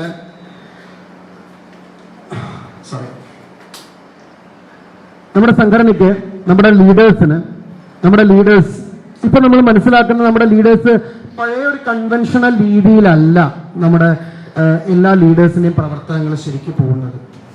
നമ്മൾ പലപ്പോഴും നമ്മുടെ സംഘടനയാണെങ്കിലും പഴയ ഒരു സിസ്റ്റത്തിൽ നമ്മളൊരു ഓർഡർ ഇടുന്നു, ആ കാര്യങ്ങൾ നടത്തുക, ആ രീതിയിലാണ് സംഘടനാ പ്രവർത്തനം നടക്കുന്നത്. നമ്മളെ പ്രസിഡന്റ് അല്ലെങ്കിൽ സെക്രട്ടറി കൂടി തീരുമാനിച്ചൊരു ഓർഡർ ഇടുക, അല്ലെ? ആ നമ്മളെ ഓർഡറുകളിലൊക്കെ തന്നെ നമ്മളെ പേഴ്സണലായിട്ട്, അതായത് നമ്മുടെ ആളുകളുടെ ഇടയിലുള്ള ഈ ഓർഡറുകൾ എങ്ങനെ പ്രതിഫലിപ്പിക്കും, അല്ലെങ്കിൽ എങ്ങനെയാണ് ആ പ്രവർത്തനങ്ങൾ അവിടെ നടക്കുക എന്നതിനെ കുറിച്ചൊക്കെ നല്ലൊരു ധാരണ നമ്മുടെ ഉത്തരവാദിത്തപ്പെട്ടിരിക്കുന്ന ആളുകൾ ഉണ്ടാവണം. മുഴുവൻ മെക്കനൈസ്ഡ് ആയിട്ട് ഞാനൊരു പ്രസിഡന്റാണ്, ഞാൻ പറയുന്ന കാര്യങ്ങളൊക്കെ മുന്നോട്ട് നടക്കണം എന്നതിലുപരി എന്താണോ അവർക്ക് വേണ്ടത്, എന്താണോ സംഘടനയുടെ നിലനിൽപ്പിന് വേണ്ടത് തുടങ്ങിയിട്ടുള്ള കാര്യങ്ങളെ കുറിച്ച് ഒരു കൺസെൻസ് ഉണ്ടാക്കിയതിനു ശേഷം സംഘടന മുന്നോട്ട് കൊണ്ടുപോകണം എന്നുള്ളതാണ് ആ സംഘടനയുടെ പ്രവർത്തന രീതി. ഇന്ന് നമ്മളെ ജനറേഷൻ മാറിയെന്ന് ഞാൻ പറഞ്ഞപ്പോൾ ഒരു പ്രത്യേക ഒരു സ്റ്റഡി വന്നതിന്റെ അടിസ്ഥാനത്തിൽ പറയുകയാണ്, പണ്ടുള്ള ജനറേഷൻസ് വളരെ ഫാസ്റ്റായിട്ട് കാര്യങ്ങൾ മുന്നോട്ട് പോയിരുന്നു.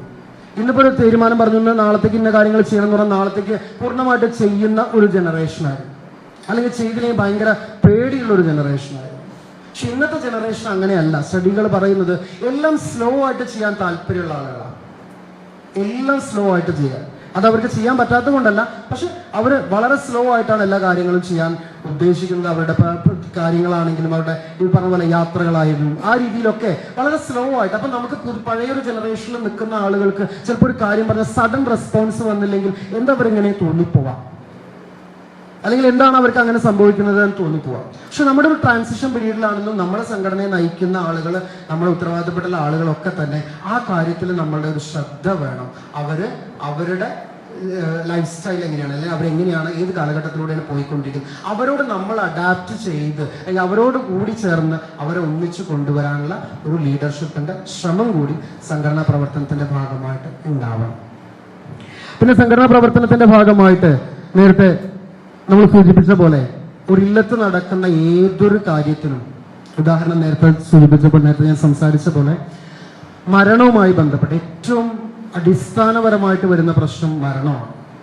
ഒരു ഇല്ലത്ത് ഒരു മരണം സംഭവിക്കുമ്പോൾ എത്ര വലിയ പ്രതാപികളാണെങ്കിലും എത്ര വലിയ സാമ്പത്തിക ഉള്ള ആളുകളാണെങ്കിലും പെട്ടെന്ന് ഒരാൾ മരണപ്പെട്ടു പോയി കഴിഞ്ഞാൽ ആ ഒരു സിറ്റുവേഷൻ നമുക്ക് ചിലപ്പോൾ ഹാൻഡിൽ ചെയ്യാൻ പറ്റിക്കൊള്ളുന്നില്ല. ആ സിറ്റുവേഷനിൽ നമുക്ക് സംഘടനയെ വിളിക്കാൻ പറ്റും, അല്ലെങ്കിൽ സംഘടനാ പ്രസിഡന്റിനെ വിളിച്ച്, നമ്മുടെ ഉപസഭാ പ്രസിഡന്റിനെ വിളിച്ച് ആ വിവരം പറഞ്ഞു കഴിഞ്ഞാൽ ആ ഒരു സ്ഥലത്ത് നടക്കേണ്ട എല്ലാ കാര്യങ്ങളും, അവിടെ ആളുകളെ വിളിക്കാനാണെങ്കിൽ, ഊക്കിനെ വിളിക്കാനാണെങ്കിൽ, മറ്റ് അറേഞ്ച് കാര്യങ്ങളാണെങ്കിൽ, അവർക്ക് സാമ്പത്തികമായിട്ട് എന്തെങ്കിലും സഹായമാണെങ്കിൽ റാപ്പിഡായിട്ട് എന്തൊക്കെ ചെയ്യാൻ പറ്റും, അത്തരത്തില് എല്ലാ കാര്യങ്ങളും ചെയ്യാൻ സന്നദ്ധമായിട്ടുള്ള ഉപസഭകൾ ഉണ്ടാവണം നമുക്ക്. അപ്പൊ മാത്രമാണ് ഓരോ കുടുംബത്തിനും അടിസ്ഥാനപരമായിട്ട് സഭയുടെ ആവശ്യമാണ്. അപ്പൊ ഞാൻ ഈ പറഞ്ഞതിൻ്റെയൊക്കെ രത്ന ചുരുക്കം എന്ന് പറഞ്ഞു കഴിഞ്ഞാൽ, നമ്മൾ ഓരോ വ്യക്തികളുടെയും ജീവിതത്തിൽ ആവശ്യമായിട്ടുള്ള കാര്യങ്ങളിൽ വളരെ ശക്തമായിട്ട് നമ്മൾ ഇടപെടുകയും നമ്മളെയാണ് ബന്ധപ്പെടുന്നത് അവരെന്ന് ഉറപ്പുവരുത്തുകയും നമുക്ക് ചെയ്യാം. നമ്മളെ വിളിച്ചാൽ നടക്കും. ഒരു ജോലിയുടെ കാര്യമാണെങ്കിലും, ഇപ്പോൾ അധ്യാപക സംഘടന ആയതുകൊണ്ട് ഞാൻ പറയാം, അധ്യാപക സംഘടനകളിലൊക്കെ ഒരാളുടെ പോസ്റ്റിങ്ങിന് വേണ്ടി ഇന്ന സംഘടനയെ വിളിച്ചാൽ അവർ അവിടുന്ന് ശരിയാക്കി തരും അല്ലെ. അപ്പൊ അത്തരത്തില് നമ്മളെ കുട്ടികൾക്കോ അല്ലെങ്കിൽ നമുക്കോ ആവശ്യമുള്ള ഒരു മെഡിക്കൽ കോളേജിൽ പോകണം, സംഘടനയെ വിളിച്ചു കഴിഞ്ഞാൽ സംഘടന ഇവിടെ നിന്ന് നോക്കുകയാണ്, അവിടെ നമ്മുടെ ആൾക്കാർ ആരൊക്കെയുള്ളത്, നമ്മുടെ സംഘടന മെമ്പേഴ്സുള്ള ഡോക്ടർമാരുണ്ടോ, ആ ഡോക്ടർമാരെ ട്രാക്ക് ചെയ്യണം, ആ ഡോക്ടർമാരോട് വിളിച്ചു പറയണം നമ്മുടെ ഒരു മെമ്പറാണ് വരുന്നത്, അവർക്ക് വേണ്ട കാര്യങ്ങൾ ചെയ്തു കൊടുക്കണം. ഞാനിപ്പോൾ തൃശ്ശൂർ ജില്ലയിലേക്ക് വരികയാണ്, രാത്രി വന്ന് കുടുങ്ങിപ്പോയി. അപ്പൊ എനിക്ക് ഇവിടുത്തെ പ്രസിഡന്റിനെ വിളിച്ചു കഴിഞ്ഞാൽ പ്രസിഡന്റ് എന്ത് ചെയ്യണം, കുഴപ്പമില്ല, നമുക്കൊരു സംവിധാനം ഞങ്ങൾ ഇവിടെ ഉണ്ടാക്കി തരാൻ, ഇവിടെ ഉണ്ടാവണം എന്ന് പറയുമ്പോൾ നമുക്ക് കേരളത്തിലുടനീളം സഞ്ചരിക്കുന്ന സമയത്ത്, ആവശ്യങ്ങൾ വരുന്ന സമയത്ത് വേറൊരു ആളെ വിളിക്കേണ്ട ആവശ്യമില്ല. എല്ലാത്തിനും എക്യുപ്ഡാണ് നമ്മുടെ സംഘടന. അത്തരത്തില് സംഘടനയുടെ പ്രവർത്തനങ്ങൾ സ്ട്രക്ചേർഡ് ആയിട്ടും സംഘടനയുടെ മൂലധനമായിട്ടും ഒക്കെ തന്നെ സംഘടന ഉണ്ടാക്കിയെടുക്കേണ്ടതുണ്ട്. അങ്ങനെ ഉണ്ടാക്കിയെടുത്തില്ലെങ്കിൽ ഇനിയുള്ള കാലത്ത് നമ്മുടെ ചരിത്രമൊന്നും പറഞ്ഞതുകൊണ്ട് മാത്രം സംഘടന നിലനിന്ന് പോകില്ല. എല്ലാ സമയത്തും എല്ലാ കാര്യങ്ങൾക്കും ഓടിയെത്താനും വിശ്വസിച്ച് വിളിക്കാനും ഉള്ള ഒരു ശക്തിയും പ്രാപ്തിയും നമ്മുടെ സംഘടനയ്ക്ക് ഉണ്ടാവേണ്ടത് വളരെ അത്യാവശ്യമാണ്. അതിന് നമ്മളെല്ലാവരും, ഞാൻ അടക്കമുള്ള എല്ലാവരും അതിനുവേണ്ടി പ്രവർത്തിക്കുകയും വേണം. അപ്പൊ അതിനുവേണ്ടി പ്രവർത്തിക്കാൻ വേണ്ടിയിട്ട് നമുക്ക് നമ്മുടെ സാമ്പത്തിക സമാഹരണത്തിൽ പല മേഖലകളിൽ കാണാം. ഓരോരുത്തർ ഒഴിവാക്കി പോകുന്ന സ്ഥലങ്ങൾ, നമ്പൂതിരി ഇല്ലങ്ങൾ ഒരുപാട് പൊളിച്ച് നീക്കപ്പെടാൻ വേണ്ടിയിട്ട് ഒരുപാട് കാത്തു നിൽക്കുന്ന ഇല്ലങ്ങളുണ്ട്. അതിപ്പോൾ കൊടുത്തുകൊണ്ടിരിക്കുന്ന, എനിക്ക് ഉദാഹരണമായിട്ട് പറയാനുള്ളത്, ഞാൻ അറിയുന്ന ഒരു ഇല്ലം കൊടുത്തിരിക്കുന്ന സേവാഭാരതിക്കാണ്, മറ്റൊരു വേറൊരു ഇല്ല. ഇതൊക്കെ എന്തുകൊണ്ട് യോഗക്ഷേമ സഭയ്ക്ക് കൊടുത്തുകൂടാ എന്ന് ആ ഇല്ലത്തിലുള്ള ഒരാൾ പോലും ചിന്തിക്കാത്തത്? അല്ലെങ്കിൽ എന്റെ കാലം കഴിഞ്ഞാൽ എന്തുകൊണ്ടാണ് യോഗക്ഷേമ സഭയ്ക്ക് എന്റെ സ്വത്ത് പോയിക്കൂടാ? ആ സഭയിലെ പ്രവർത്തനങ്ങൾ മുന്നോട്ട് കൊണ്ടുപോകാൻ, അല്ലെങ്കിൽ അതിലൂടെ അവർക്കൊരു കോൺഫിഡൻസ് ബിൽഡ് ചെയ്യാൻ എന്തുകൊണ്ട് നമുക്ക് പറ്റുന്നില്ല? ഇതൊക്കെ നമ്മുടെ സഭാ പ്രവർത്തനങ്ങളിൽ, നമ്മുടെ എന്താ പറയാ, ഒരു സംഘടന എന്നുള്ള നിലയിൽ നമുക്കുള്ള പോരായ്മകളാണ്. ഈ പോരായ്മകളൊക്കെ നമുക്ക് മുന്നോട്ട് നിർത്തിയേ പറ്റും. ഇപ്പൊ ഞങ്ങള് ഉദാഹരണമായിട്ട് പറഞ്ഞാൽ, നേരത്തെ ഞാൻ പറഞ്ഞൊരു കേസിൽ തന്നെ 1 ഏക്കർ 36 സെന്റ് സ്ഥലമുണ്ടെന്ന് പറഞ്ഞു. ആ സ്ഥലത്ത് ഞങ്ങളൊരു പദ്ധതി വിഭാവനം ചെയ്തിട്ടുണ്ട്. സംഘടനാ പ്രവർത്തനമായിട്ട് തന്നെയാണ് പറയുന്നത്. അവിടെ നമ്മൾ വിഭാവനം ചെയ്തിരിക്കുന്നത് ഒരു നമ്പൂതിരി കൂട്ടായ്മ അല്ലെങ്കിൽ ഒരു കമ്മ്യൂണിറ്റി ലിവിങ് എന്നുള്ളതാണ്. അവിടെ നമ്മൾ ഉദ്ദേശിച്ചത് നമ്മുടെ ഒരുപാട് ആളുകൾ ഏറ്റവും അനുഭവിക്കുന്ന, നമ്പൂതിരി സമുദായം അനുഭവിക്കുന്ന പ്രശ്നം എന്ന് പറഞ്ഞു കഴിഞ്ഞാൽ ഞാൻ മനസ്സിലാക്കുന്നത് ലോൺലിനെസ് ആണ്. ആരും നമ്മുടെ ഒപ്പം ഇല്ല എന്നുള്ളതാണ്. നമ്മുടെ കുട്ടികൾ നമ്മുടെ ഒപ്പം ഇല്ല. നമ്മുടെ ഇല്ലപ്പറമ്പ് വലിയൊരു ഇല്ലപ്പറമ്പാണ്, അതിൻ്റെ അടുത്തുള്ള ആളുകളെ നമ്മൾ കാണുന്നില്ല. പണ്ട് ആരെങ്കിലുമൊക്കെ ഇല്ലത്തേക്ക് വന്ന് സംസാരിക്കേണ്ടത് ഇപ്പം അത്തരത്തിലുള്ള ആൾക്കാർ സംസാരിക്കുന്നില്ല. എൻ്റെ അച്ഛൻ 60 വയസ്സ് കഴിഞ്ഞ് റിട്ടയർ ചെയ്ത ആളാണ്. റിട്ടയർ ചെയ്ത സമയത്ത് കുറച്ച് ദിവസം വെറുതെ ഇരിക്കാന്ന് പറഞ്ഞതിന് ശേഷം പിന്നെ യാത്രകൾ കുറഞ്ഞു, വരുന്ന ആളുകളുടെ എണ്ണം കുറഞ്ഞു, സംസാരിക്കുന്ന ആളുകളുടെ എണ്ണം കുറഞ്ഞു. അപ്പൊ നമ്മുടെയൊക്കെ ഏറ്റവും പ്രധാനപ്പെട്ട ഒരു പ്രശ്നം ഇന്നത്തെ നമ്പൂതിരി സമുദായത്തില് ആളുകൾ നമ്മൾ അഡ്രസ് ചെയ്യേണ്ട, സമുദായം അഡ്രസ് ചെയ്യുക അല്ലെങ്കിൽ നമ്മുടെ സംഘടന അഡ്രസ് ചെയ്യേണ്ട ഏറ്റവും വലിയ പ്രശ്നം ഈ ഒരു ലോൺലിനെസ് ആണ്. ഈ ലോൺലിനെസ് മാറ്റാൻ വേണ്ടി നമുക്ക് എന്ത് ചെയ്യാൻ പറ്റും, എങ്ങനെ അവരെ എൻഗേജ് ചെയ്യാൻ പറ്റും, അതാണ് സംഘടനയ്ക്ക് ചെയ്യേണ്ട ഒരു പ്രധാനപ്പെട്ട കാര്യം. അപ്പൊ നമ്മൾ അവിടെ വിചാരിച്ചിരിക്കുന്നത് നമ്മുടെ ഒരു സ്പേസ് ഉണ്ട്, ഈ പറഞ്ഞ 1.5 ഏക്കർ സ്ഥലം. അവിടെ നമ്മൾ ചെറിയ ചെറിയ വില്ലകളും കോട്ടേജുകളും നിർമ്മിക്കാൻ പോവുകയാണ്. ഒരു കമ്മ്യൂണിറ്റി കിച്ചൺ ആയിട്ട്, അതായത് മൊത്തമായിട്ട് ഭക്ഷണം ഒരു സ്ഥലത്ത് പാചകം ചെയ്യുന്നു. ഭാര്യയ്ക്കും ഭർത്താവിനും വന്ന് താമസിക്കാം. ആ താമസിക്കുന്നതോടൊപ്പം അവരുടെ മുഴുവൻ കെയറുകൾ, മെഡിക്കൽ കെയർ 24/7 ഡോക്ടർ ഉണ്ടാവും, നേഴ്സ് ഉണ്ടാവും. അവർക്ക് ഒരു ചെറിയ കുളവും നമുക്ക് നമ്മുടെ നിത്യകർമ്മങ്ങൾ ചെയ്യാനുള്ള സംവിധാനം, ഇങ്ങനെയൊക്കെ കൊണ്ട് ഒരു സംവിധാനം നമ്മൾ പ്ലാൻ ചെയ്ത് പുറത്ത് പറഞ്ഞപ്പോൾ 4-5 ആളുകൾ ഇപ്പൊ തന്നെ ഞങ്ങളോട് അതിനുള്ള സ്ഥലത്തിനുള്ള എത്രയാണ് പൈസ, എത്രയാണ് നിങ്ങൾ ഒരു 2 കൊല്ലത്തേക്ക് അല്ലെങ്കിൽ ഒരു ഇത്രയും കാലം താമസിക്കാൻ എന്താണ് ചെയ്യേണ്ടത്, എന്താണ് തരാൻ തയ്യാറാണ്. അതൊരു നീഡാണ് സമൂഹത്തിന്.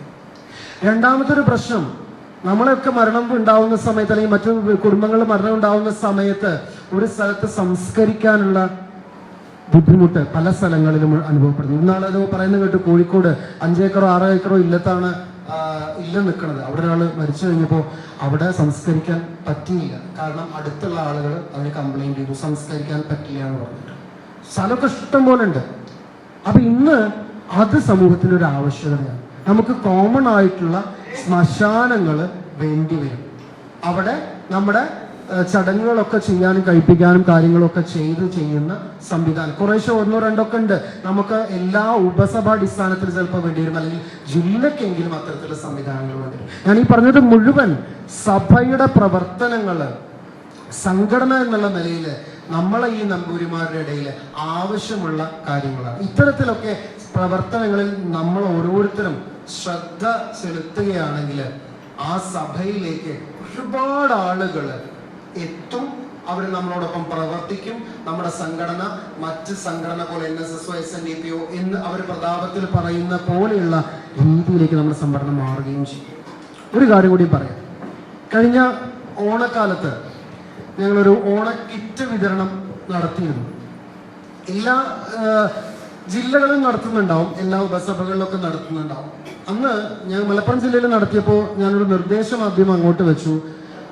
ഈ സംവിധാനം കൊടുക്കേണ്ടത് ഒരിക്കലും നമ്പൂതിരിമാർക്കല്ല, നമ്പൂതിരിമാരല്ലാത്ത ആളുകളിലേക്കാണ് കൊടുക്കേണ്ടത്. അത് നമ്പൂതിരിമാർ ചെന്ന് തന്നെ കൊടുക്കണം. അവരുടെ വീടുകളിൽ പോയി അവർക്ക് ആ ഒരു നമ്മൾ എന്താണോ ഉദ്ദേശിക്കുന്നത്, ഞങ്ങൾ ഏകദേശം 1000 രൂപയുടെ കിറ്റായാലും 1000 രൂപ വീട്ടിൽ കൊടുക്കണം. ഒപ്പം അതാത് വാർഡ് മെമ്പറും നിർബന്ധമായിട്ടും ആ ചടങ്ങിൽ പങ്കെടുക്കണം. അങ്ങനെ 13 ഉപസഭകൾ ഉണ്ടായിരുന്ന ഉപസഭകളിൽ 10ഓളം ഉപസഭകളിൽ ചിലതിൽ ബ്ലോക്ക് മെമ്പറായിരുന്നു പങ്കെടുത്തത്, ചിലതിൽ വാർഡ് മെമ്പറായിരുന്നു പങ്കെടുത്തത്. ആ സംഘടനയുടെ ആ പ്രവർത്തനത്തിലാണ് അവർ യോഗക്ഷേമ സഭ എന്നൊരു സഭ അവിടെ ഉണ്ടെന്നും അവർ ഇത്തരത്തിലുള്ള കാര്യങ്ങളും ചെയ്യുന്നുണ്ട് എന്നുള്ളൊരു ബോധ്യം ആ ഒരു ജനപ്രതിനിധികൾക്ക് ഉണ്ടായത്. കഴിഞ്ഞ ഇലക്ഷന്റെ മുമ്പ് ഇപ്പൊ മഞ്ചേരി പോലുള്ള പ്രദേശത്ത്, മഞ്ചേരി അരികിഴായ സ്ഥലത്ത് നമ്പൂതിരിമാരുടെ എണ്ണം തന്നെ ഒരു 10-200 ആളുകൾ ഉണ്ടാവും. അന്ന് നമ്മളൊരു നിർദ്ദേശം വെച്ചു. നിർദ്ദേശം വെച്ചത് ഇത്രയേ ഉള്ളൂ, നിങ്ങൾ ലോക്കൽ ബോഡി ഇലക്ഷൻ നടക്കുന്ന സമയത്ത് നമ്പൂതിരിമാരുടെ ഒരു കുടുംബസംഗമം വിളിക്കുക. വിളിച്ചിട്ട് 3 കാൻഡിഡേറ്റ്സിനോട് വരാൻ പറയുക, അല്ലെങ്കിൽ എത്ര കാൻഡിഡേറ്റ്സ് ഉണ്ട് അവരോട് വരാൻ പറയുക. വന്നതിന് ശേഷം അവരോട് നമ്മളോട് വോട്ട് അഭ്യർത്ഥിക്കുക, എന്തോ ആയിക്കോട്ടെ, അവർ നമ്മൾ സംസാരിക്കുക. അപ്പൊ ആ ഒരു വാർഡിൽ മാത്രം 200ഓളം ആളുകൾ തീരുമാനിക്കും അവിടെ ആരാണ് എലക്റ്റഡ് ആയിട്ട് വരേണ്ടതെന്ന്. അത് അത് തീരുമാനിക്കാനുള്ള പവർ നമുക്കുണ്ട് എന്ന് അറിയുമ്പോഴാണ് അടുത്ത പ്രാവശ്യം നമ്മൾ ചെല്ലുന്ന സമയത്ത് യോഗക്ഷേമ സഭയുടെ ഉപസഭാ സെക്രട്ടറിയാണ്, ഇന്ന ഉപസഭാ സെക്രട്ടറിയാണ്, നമുക്കൊരു കാര്യമുണ്ട് എന്ന് മെമ്പറെ വിളിച്ച് പറയുമ്പോൾ മെമ്പർ കൺസിഡർ ചെയ്യും. സഭ വളരുകയാണ്. സഭ വളരണമെങ്കിൽ സഭ റെലവൻ്റ് ആണ്. ഞാൻ ചിലപ്പോൾ എപ്പോഴൊക്കെ പറയാറുണ്ട്, നമ്മുടെ നമ്പൂതിരിമാർക്കുള്ള എല്ലാ പ്രിവിലേജും പോയതിൻ്റെ ഒരു കാരണം, ഒരു ക്രിസ്ത്യൻ ചടങ്ങ് നടക്കുകയാണ്, വിവാഹം നടക്കുകയാണെങ്കിലും മറ്റെന്ത് നടക്കുകയാണെങ്കിലും ഒരു അച്ഛൻ വന്നാൽ ആ അച്ഛന് കിട്ടുന്ന ഒരു പ്രാധാന്യമുണ്ട്. ഒരു മുസ്ലിം സമുദായത്തിന്റെ ഒരു പ്രവർത്തനം, ഒരു പരിപാടി വന്നു കഴിഞ്ഞാൽ അവിടെ ആ മൂല്യാർക്ക് കിട്ടുന്നൊരു സ്വീകരണമുണ്ട്. പക്ഷെ നമ്മുടെ സമുദായത്തിൽ, നമ്മുടെ വിഭാഗത്തിൽ എന്ന് നമ്മുടെ ആളുകളെ മാന്യസ്ഥാനത്ത് നിന്ന് മാറ്റാൻ വേണ്ടി നമ്മൾ ശ്രമിച്ചോ അന്ന് മുതൽ നമുക്ക് ഈ സമൂഹത്തിൽ ഒരു റെലവൻസും ഇല്ലാതെ, നമുക്ക് സമൂഹത്തിൽ നമ്പൂതിരി എന്ന വർഗം ജീവിച്ചിരിക്കേണ്ടതും പ്രവർത്തിക്കേണ്ടതും നിലനിൽക്കേണ്ടതും ഒരാൾക്കും ആവശ്യമില്ല, നമുക്ക് മാത്രം. നമ്മളില്ലെങ്കിലും ഈ ലോകത്തിലെ എല്ലാ കാര്യങ്ങളും നടക്കും, പക്ഷെ നമുക്ക് ഇവരെ ആരില്ലാണ്ട് ഒരു കാര്യം നടക്കില്ല. ഈ ഒരു ബോധം നമുക്ക് നിർബന്ധമായിട്ടുണ്ടാവണം. ആ സംഘടനാ ബോധം നമുക്ക് ഉണ്ടാവുമ്പോഴാണ് നമുക്ക് സംഘടിച്ച് നമ്മുടെ കാര്യങ്ങൾ മുന്നോട്ട് പോയി നമ്മളുടെ ആവശ്യങ്ങൾ മറ്റുള്ളവരെ ബോധ്യപ്പെടുത്തുക. നമുക്ക് കഴിവുണ്ടെന്ന് പറഞ്ഞ മാത്രം പോരാ, നമ്മൾ മറ്റൊരാളെ ബോധ്യപ്പെടുത്താൻ വേണം. അങ്ങനെ ബോധ്യപ്പെടുത്താനുള്ള അവസരങ്ങൾ വരുന്ന സമയത്തൊക്കെ നേരത്തെ പറഞ്ഞ പ്രാസംഗികരൊക്കെ പറഞ്ഞ പോലെ ഏത് പൊളിറ്റിക്കൽ പാർട്ടിയിലായിക്കോട്ടെ, ഏത് ഓർഗനൈസേഷനിലായിക്കോട്ടെ, അവിടെയൊക്കെ നമുക്ക് പ്രവർത്തിക്കാൻ കഴിയണം. ആ പ്രവർത്തിക്കുന്ന രീതിയിൽ നമുക്കൊരു പ്രത്യേകതയുണ്ട്. ഞാൻ ചെറുതായിട്ടൊക്കെ ബിസിനസ് ചെയ്യുന്ന ആളാണ്, മാഷാണെങ്കിലും. അപ്പോൾ ചെയ്യുന്ന സമയത്ത് ആളുകൾ നമ്മളോട് പറയുന്നത് അത് നമ്പൂരിമാരുടെ പരിപാടി, അവർ എന്തായാലും പറ്റിക്കില്ല, കള്ളത്തരം ഉണ്ടാവില്ല. ഓക്കെ, അപ്പൊ നമുക്കുള്ള ക്രെഡിബിലിറ്റി ഉണ്ട്. ഈ ക്രെഡിബിലിറ്റി നമ്മുടെ സംഘടനാ പ്രവർത്തനങ്ങളിലൂടെ നമ്മൾ നടത്തുകയും നമുക്ക് ആവശ്യമായിട്ടുള്ള ധനശേഖരണം, സംഘടനാ പ്രവർത്തനങ്ങൾക്ക് ആവശ്യമായിട്ടുള്ള എല്ലാ മൂല്യധനവും നമ്മുടെ ആറ്റിറ്റ്യൂഡ് കൊണ്ടും നമ്മുടെ സ്വഭാവം കൊണ്ടും തന്നെ നേടാൻ പറ്റും. ഇത്തരത്തില് നമ്മുടെ സമുദായത്തിന് ആവശ്യമായിട്ടുള്ള എല്ലാ കാര്യങ്ങളും നമ്മൾ ചെയ്തു കൊടുക്കുകയും മറ്റ് സമുദായങ്ങളെയും മറ്റ് പബ്ലിക്കിന് നമ്മളെ ഒഴിവാക്കാൻ പറ്റാത്ത ഒരു സാഹചര്യം ഉണ്ടാവുകയും ചെയ്താൽ മാത്രമേ നമ്മുടെ സംഘടനയ്ക്ക്, യോഗക്ഷേമ സഭ എന്ന് പറയുന്ന സംഘടനയ്ക്ക് ഈ ഒരു നാട്ടിൽ ഒരു വില ഉണ്ടാവുള്ളൂ, പ്രവർത്തിക്കാൻ ആളുകളും വരുള്ളൂ. NSSന്റെ ഒരു മീറ്റിംഗ്, എൻ്റെ ഒരു സുഹൃത്തുണ്ട് NSSന്റെ പ്രസിഡന്റാ, NSSന്റെ മീറ്റിംഗ് വിളിച്ചു കഴിഞ്ഞാൽ ഒരു സംശയമില്ല, എല്ലാവരും എത്തും. കാരണം അവൻ അടുത്ത ദിവസം അഡ്മിഷന് വേണ്ടി കാര്യങ്ങൾ ചെയ്തു കൊടുക്കേണ്ട ഇവിടുന്നുള്ള ലെറ്ററാണ്. അത്തരത്തിലുള്ള ലെറ്റർ സംവിധാനങ്ങൾ, അത്തരത്തിലുള്ള സംഘടനാ സംവിധാനം, അതാണ് സംഘടനാ സംവിധാനം എന്ന് പറയുന്നത്. ഈ സംഘടനാ സംവിധാനം നമുക്ക് ഒരിക്കില്ല, സംഘടനാ ബോധം നമുക്ക് ഒരിക്കില്ല. ഒരാളുടെ കീഴിൽ വർക്ക് ചെയ്ത് ഒരു പ്രസിഡന്റിന്റെ കീഴിലാണ് നമ്മൾ കൊടുക്കേണ്ടത്, ഹയർ ലെവലിലേക്ക് പോയി ഇത്തരത്തിലൊരു സംഘടനാ ബോധം നമ്മളിലേക്ക് വളർത്തിയെടുക്കണം. അത് സംഘടനയുടെ നിലനിൽപ്പിന് ആവശ്യം. ഇത്തരത്തിലുള്ള സംഘടനയുടെ പ്രവർത്തകരെ നമ്മൾ കൂടുതലായിട്ട് ഇൻക്ലൂഡ് ചെയ്തുകൊണ്ട് സംഘടനയുടെ മുന്നോട്ട് നയിക്കാൻ പറ്റും. നമ്മളെല്ലാവരും ശ്രമിച്ച ഈ NSS, SNDP പോലെ, അല്ലെങ്കിൽ one of the relevant organisation എന്ന് പറയുന്ന പോലെ തന്നെ നമ്മൾ മുന്നിലേക്ക് എത്താൻ കഴിയും. ഇത്ര മാത്രമാണ് എനിക്ക് സംഘടനയുമായി ബന്ധപ്പെട്ട് അല്ലെങ്കിൽ കുറച്ച് കാര്യങ്ങൾ നിങ്ങളായിട്ട് സംവദിക്കാനുള്ളത്. Thank you.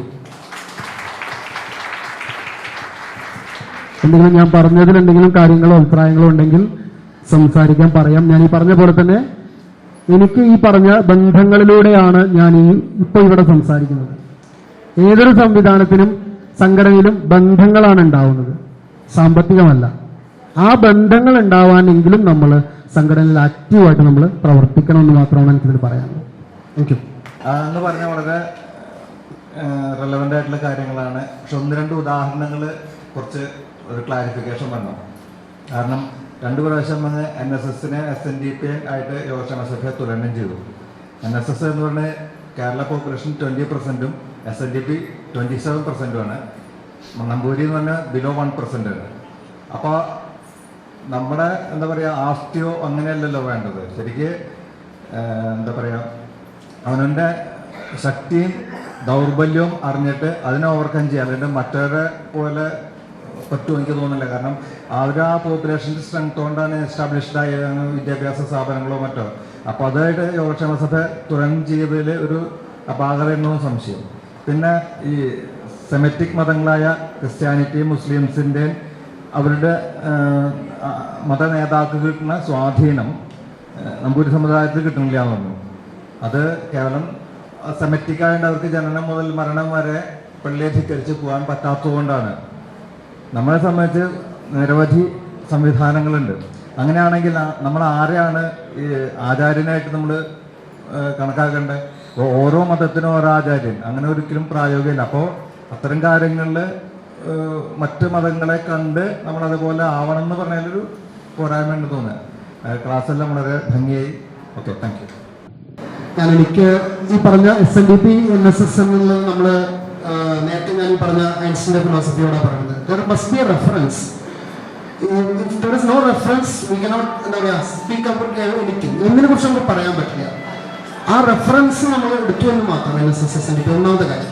രണ്ടാമത് എപ്പോഴോ കക്കാട് പ്രവേശനം പറഞ്ഞതായിട്ട് എനിക്ക് ഓർമ്മയുണ്ട്, NSSന്റെ ആസ്ഥാനം നിലനിൽക്കുന്നത് നമ്പൂരിയുടെ സ്ഥലത്താണ്.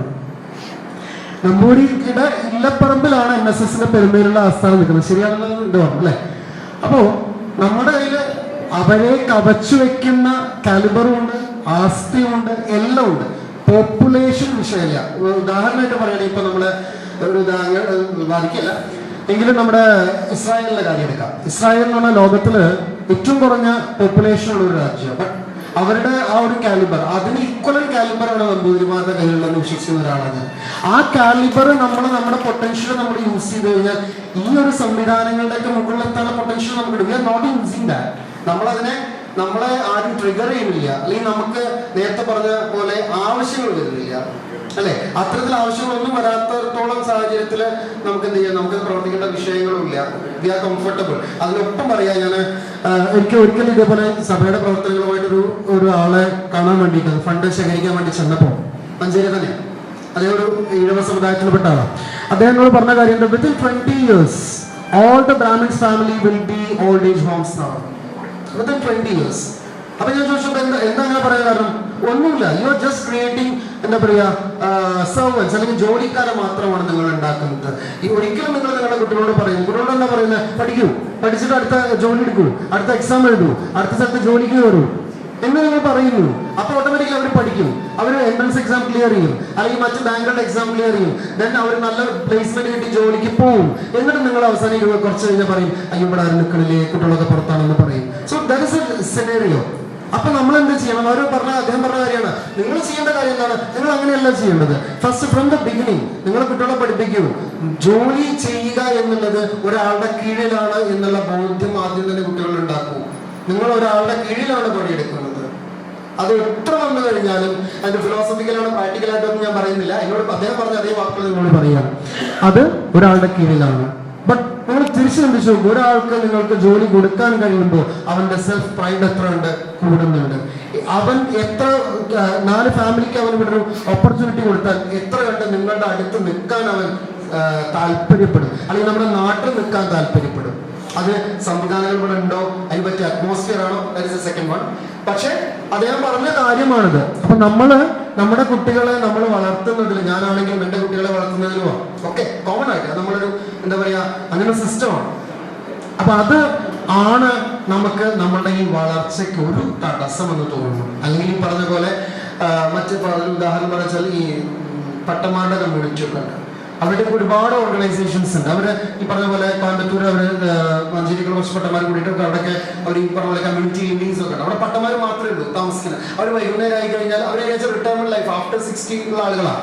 അവരവിടെ വൈകുന്നേരം ആയി കഴിഞ്ഞാൽ എല്ലാ ദിവസവും അവിടെ ഭജന ഉണ്ട്, അവിടെ എന്താ പറയാ കച്ചേരികൾ നടത്തുന്നുണ്ട്. അപ്പൊ എന്താ വെച്ചാൽ ഇതൊക്കെ ഫ്രീ ആയിട്ട് നടത്തുന്നത്. ഓരോ ആൾക്കാർ വന്നിട്ട് ഇത്രയും ആളുകൾക്ക് വേണ്ടിയിട്ട് അവർ എന്റർടൈൻ ചെയ്യാൻ വേണ്ടിയിട്ട് ചെയ്യുന്നു, തിരിച്ചു പോകുന്നു. അപ്പൊ അവർക്ക് തമ്മിലൊരു കോണ്ടാക്ട്, അവരുടെ ഒരു സെക്യൂരിറ്റി ഫീലിംഗ് ഉണ്ടാവുന്നു. ഇതൊക്കെ ഒരു ഓർഗനൈസേഷൻ ചെയ്യുന്നതാണ്. അപ്പൊ ഞാനിപ്പോ അങ്ങ് പറഞ്ഞിട്ട് ഒരു കാര്യം ഇതാണ്, എന്റെ ഒരു പെർസ്പെക്റ്റീവിൽ പറയുകയാണെങ്കിൽ we are not using our exact potential. ആ പൊട്ടൻഷ്യൽ നമ്മൾ യൂസ് ചെയ്യാത്തത് കൊണ്ടാണ് നമ്മൾ കുറെ കൂടെ മുന്നിലെത്താത്തത്. ഈ പറഞ്ഞ പോലെ എവിടെയെങ്കിലുമൊക്കെ തളർച്ച ഉണ്ടാവും. നമ്പൂരിമാർ എവിടെയെങ്കിലുമൊക്കെ ഒരു ബിസിനസ് ഒക്കെ ചെയ്തിട്ടോ എന്തെങ്കിലും ചെയ്തിട്ടൊക്കെ താഴെ വീണിട്ടുണ്ടാവും. പക്ഷെ നമ്മുടെ റെഫറൻസ് പോയിന്റ് എപ്പോഴും അങ്ങോട്ട് പോവാ, കണ്ടോ ചെയ്യണ്ട, ഉയർന്നിട്ടില്ല, പോയി എന്ന് പറയുന്ന റെഫറൻസ് പോയിന്റാ. അപ്പൊ നമ്മുടെ ഫ്രെയിം ഓഫ് റെഫറൻസിലുള്ള ഒരു പ്രശ്നമാണ്. അത് നമ്മൾ മാറ്റി കഴിഞ്ഞാൽ ഓട്ടോമാറ്റിക്കലി നമുക്ക് ഇപ്പൊ ഈ തൃശ്ശൂർ ജില്ലയെ സംബന്ധിച്ചിടത്തോളം, തൃശ്ശൂർ ജില്ലയിൽ നമ്പൂതിരിമാർ എന്ന് പറഞ്ഞ വൺ ഓഫ് ദ എന്താ പറയുക ഡിസൈഡിങ് ഫാക്ടേഴ്സ് ആയിട്ടുള്ള ഒരുപാട് സ്ഥലങ്ങളുണ്ടെന്ന് വിശ്വസിക്കുന്ന ഒരാളാണ് ഞാൻ. അവിടെ ഡെവലപ്മെന്റിലാണെങ്കിലും മറ്റ് എന്ത് കാര്യങ്ങളാണ്. പിന്നെ നേരത്തെ പറഞ്ഞത് വളരെ എക്സാക്ട് കറക്റ്റ് ആണ്. നമ്മളുടെ ഒരു സംവിധാനത്തിനനുസരിച്ച് ഈ സെമിറ്റിക് മതങ്ങൾ ചെയ്യുന്ന പോലെ നമുക്ക് ചെയ്യാൻ പറ്റില്ല, തീർച്ചയായിട്ടും ചെയ്യാൻ പറ്റില്ല. ഞാനൊരു ഉദാഹരണം പറഞ്ഞത് ഒരു അത്ര റിലവന്റ് അല്ലാത്തൊരു കാര്യമാണെങ്കിൽ പോലും ഞാൻ ഉദ്ദേശിച്ചതായിരുന്നു നമ്മുടെ ക്ഷേത്രത്തിലുള്ള ഒരു പൂജാരി, ആ ഒരു ഗ്രാമക്ഷേത്രം അല്ലെങ്കിൽ ആ ഒരു അമ്പലത്തെ ചുറ്റുവട്ടത്തുള്ള ആളുകൾ ആ ഒരു പൂജാരി വരുന്ന സമയത്ത് അല്ലെങ്കിൽ അമ്പലത്തിൽ ശാന്തിക്കാരൻ വരുന്ന സമയത്ത് if you giving some more respect, അങ്ങനെ വരുന്ന സമയത്ത് അദ്ദേഹത്തിന് already feel I am in a respectable job അല്ലെങ്കിൽ I am in a respectable position എന്ന് ഫീൽ ചെയ്യുക. ആ ഫീലിംഗ് കൊടുക്കുന്ന ഒരു സെൽഫ് കോൺഫിഡൻസ് ഉണ്ടല്ലോ, അത് നമുക്ക് കുറച്ചും കൂടെ ഉപയോഗപ്പെടുത്താം എന്നുള്ളൊരു ഉദ്ദേശം മാത്രമാണ് ഞാൻ മനസ്സിലായത്, അല്ലാതെ മറ്റൊരു രീതിയിലല്ലാതെ സംസാരിക്കും. Okay, thank U.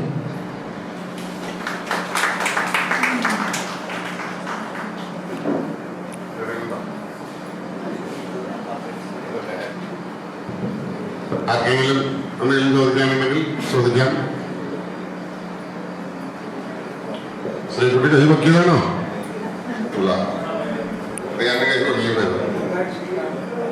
ചോദിക്കണ്ടോ? വരൂ.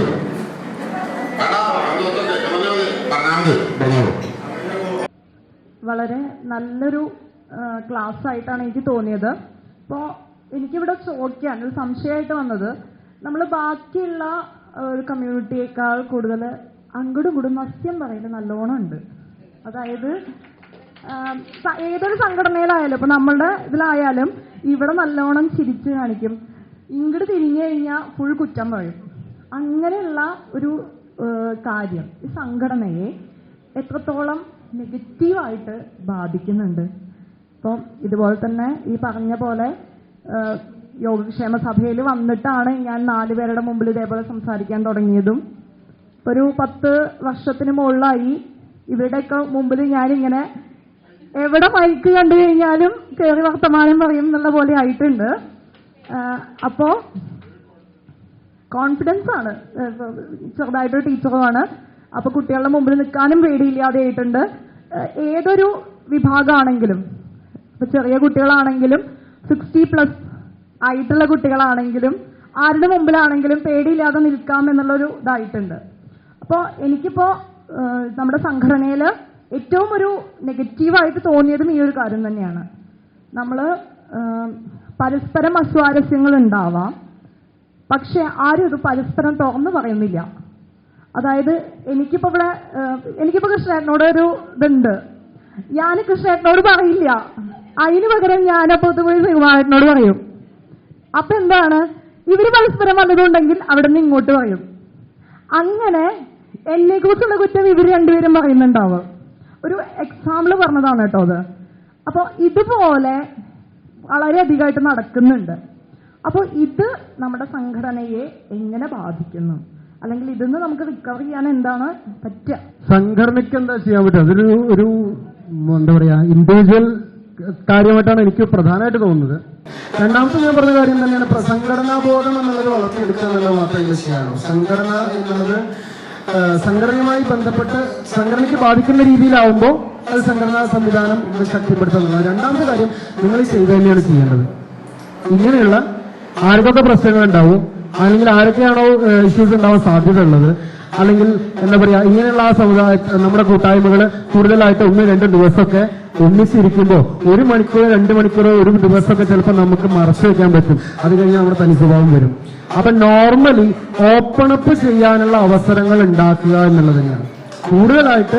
ഗുഡ് ലിസണർ ആരാണെങ്കിലും നമ്മുടെ സംവിധാനത്തിന് പറഞ്ഞത് അത് നന്നായിട്ട് കേൾക്കുന്ന സമയത്ത് ആ രണ്ടാൾക്കും കേൾക്കാനുണ്ട്. അതിനൊരു മൂന്നാമതൊരു കക്ഷി പക്ഷം ചേരാണ്ട് ഒരു മറുപടി അല്ലെങ്കിൽ തീരുമാനം എടുക്കും. അതിന് പ്രാപ്തമായിട്ടുള്ള ഒരു നേതൃത്വമാണ് യോഗക്ഷേമ സഭയ്ക്കുള്ളത് എങ്കിൽ ഒരു പ്രാവശ്യം പറയുള്ളൂ.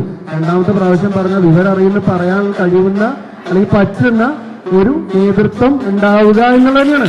വേറൊന്നുമില്ല.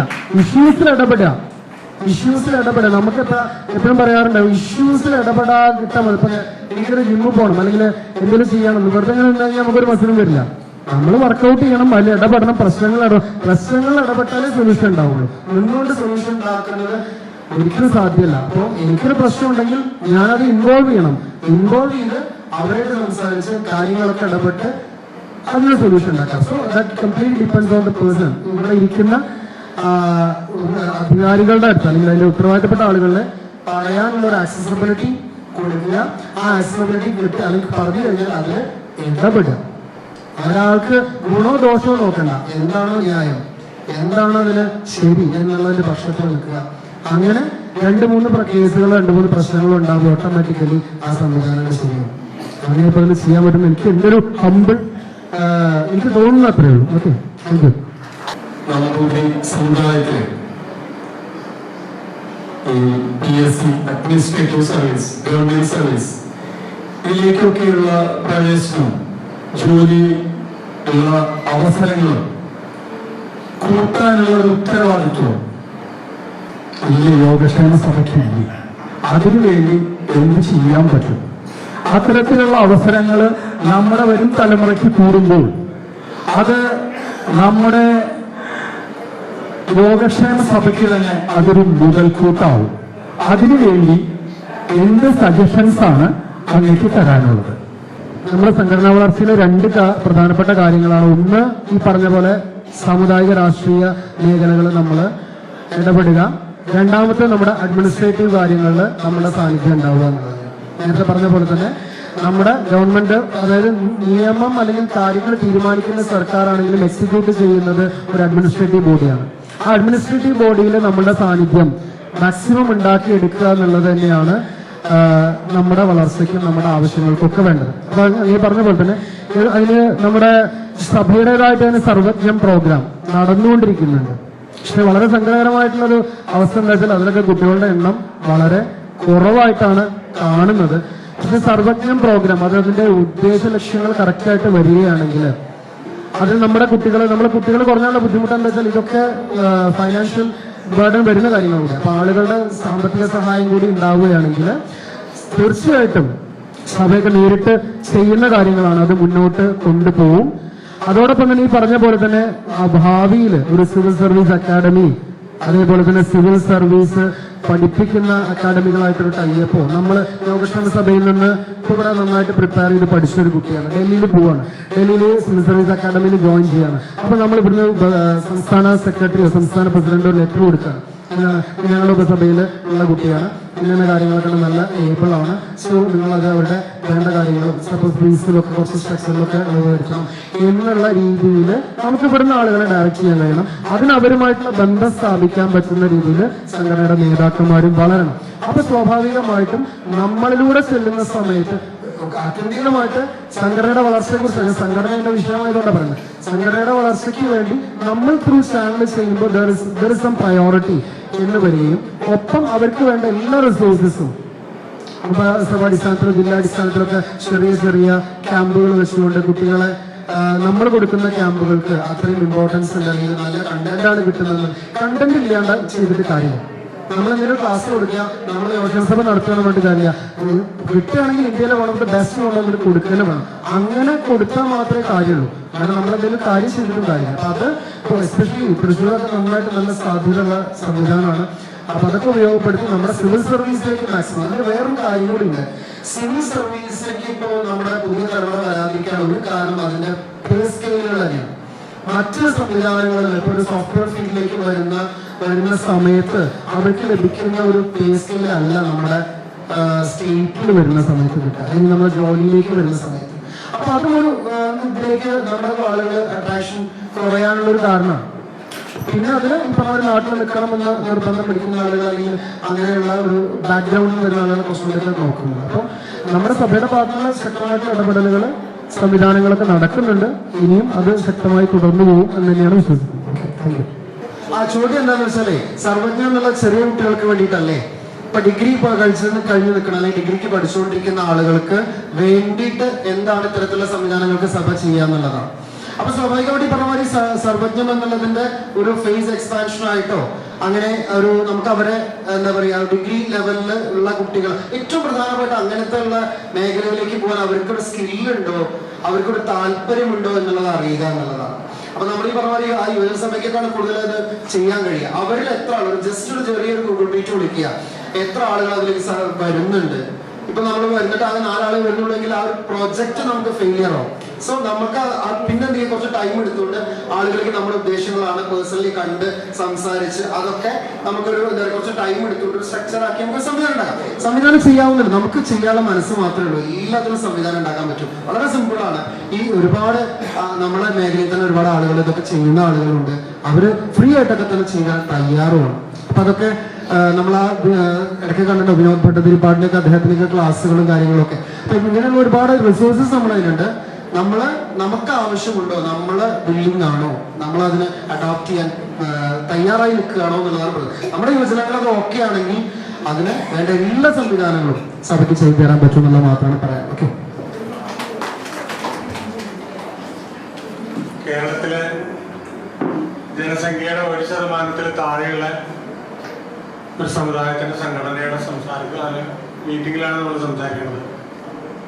പക്ഷെ 1% താഴെ നമ്മൾ ജനസംഖ്യയുടെ ഉള്ളൂ എന്നുണ്ടെങ്കിലും കേരളത്തിൽ പ്രൈവറ്റ് പ്രോപ്പർട്ടീസിന്റെ റേഷ്യോ എടുത്ത് നോക്കിക്കഴിഞ്ഞാൽ 1% എന്നുള്ളത് 20% പ്രോപ്പർട്ടി, പ്രൈവറ്റ് പ്രോപ്പർട്ടീസ് അത്രയും കൈയാളുന്ന ഒരു സമുദായമാണ് നമ്മൾ. അപ്പോ അത്രയും ആസ്തി നമുക്ക് ഉണ്ടായിട്ട് സംഘടനാശേഷിയുടെ കുറവുകൊണ്ട് മാത്രമാണ് നമുക്ക് മുന്നേറാൻ പറ്റാത്തതും നമ്മൾ എപ്പോഴും ഒരു ജോബ് സീക്കറായിട്ട് മാറുന്നതും ഒരു ജോബ് ഗിവറായിട്ട് മാറാത്തതും. ഇതിന് സംഘടനയ്ക്ക് എന്ത് ചെയ്യാൻ കഴിയും എന്നുള്ളത് വളരെ വളരെ വലിയൊരു പ്രസക്തിയുള്ള കാര്യമാണെന്ന് തോന്നുന്നു. അതിന് ഈ സമൂഹം കൂട്ടായി യത്നിച്ചാൽ, അല്ലെങ്കിൽ ഈ ഇത്രയും ആസ്തികളുള്ള എല്ലാവരും കൂടി ചേർന്നാൽ, ഇന്ന് നേരത്തെ സംസാരിക്കുമ്പോൾ തന്നെ പലരും പറഞ്ഞു ഇവിടെ സഹായങ്ങൾ ആവശ്യപ്പെടുന്നത് അല്ലെങ്കിൽ കൊടുക്കുമ്പോൾ നമ്മുടെ ആർക്കും അല്ലെങ്കിൽ നമ്മുടെ ഇടയിൽ ആർക്കും ആവശ്യമില്ല. പക്ഷേ ഒരു എന്റർപ്രണർ ആവാൻ, ഒരു സ്കിൽ ഉണ്ടാക്കാനോ കോൺഫിഡൻസ് ഉണ്ടാക്കാനോ, അയാൾക്ക് എന്തെങ്കിലും ചെറിയ തട്ടുകേടുകൾ വരുമ്പോൾ അയാളെ പിന്താങ്ങാനോ സംഘടന ഉണ്ടാവുകയാണെങ്കിൽ വളരെ നല്ല കാര്യമാണെന്നാണ് തോന്നുന്നത്. അതിന് യോഗക്ഷേമ സഭയ്ക്ക് എന്തെങ്കിലും ചെയ്യാൻ കഴിഞ്ഞിട്ടുണ്ട് എന്ന് തോന്നുന്നുണ്ടോ? അതിന് എന്താണ് ചെയ്യാനുള്ളത്? ആത്യന്തികമായിട്ട് യോഗക്ഷേമ സഭയുടെ ഒരു സ്പോക്ക് പേഴ്സൺ അല്ല ഒന്നാമത്തെ വിഷയം. അവരുടെ ആധികാരികമായ കാര്യങ്ങളൊന്നും എനിക്ക് പറയാൻ പറ്റില്ല. ഞാൻ എൻ്റെ ഒരു ഒബ്സർവേഷൻസ് പറയുന്നത് മാത്രം. അതിലെ ഏറ്റവും വലിയൊരു കാര്യം എന്ന് വെച്ചാൽ എന്താ പറയുക, ആളുകളുടെ ഈ സംഘടന യോഗക്ഷേമ സഭ പ്രവർത്തിക്കുമ്പോൾ ആളുകളായിട്ട് ബന്ധങ്ങൾ ഉണ്ടാക്കുക, ആ ബന്ധങ്ങളിലൂടെ എന്തൊക്കെ കാര്യങ്ങൾ നടക്കുന്നുണ്ട് എന്നുള്ളതിനെ കുറിച്ച് മനസ്സിലാക്കുക.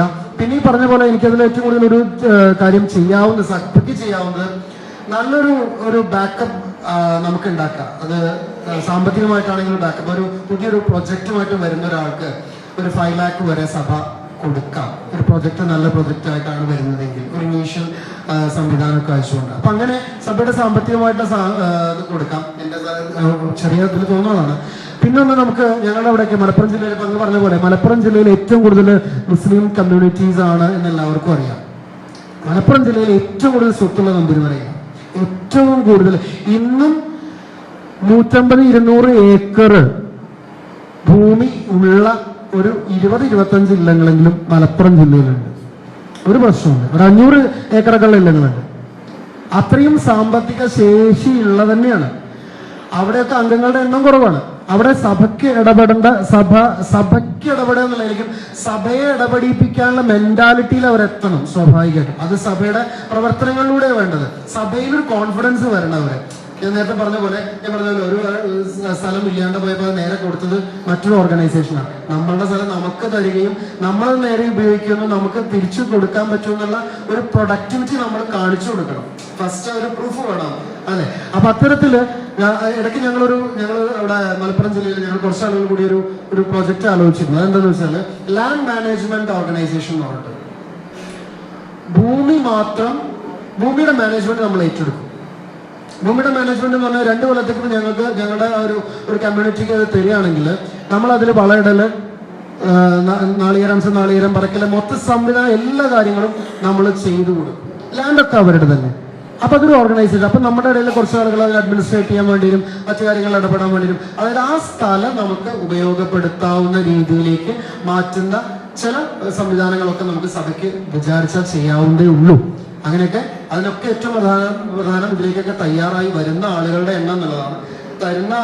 വരുന്ന ആളുകളുടെ എണ്ണം കൂട്ടാൻ സഭ കൂടുതലായിട്ട് ഈ പറഞ്ഞ പോലെ പ്രവർത്തനങ്ങൾ നടത്തുക എന്നുള്ളതാണ് എനിക്കതിനെ കുറിച്ച് പറയാനുള്ളത്. കൂടുതൽ ഒതന്റിക് ആയിട്ടൊരു ആൻസർ എനിക്ക് പറയാൻ പറ്റും തോന്നുന്നില്ല. Thank you.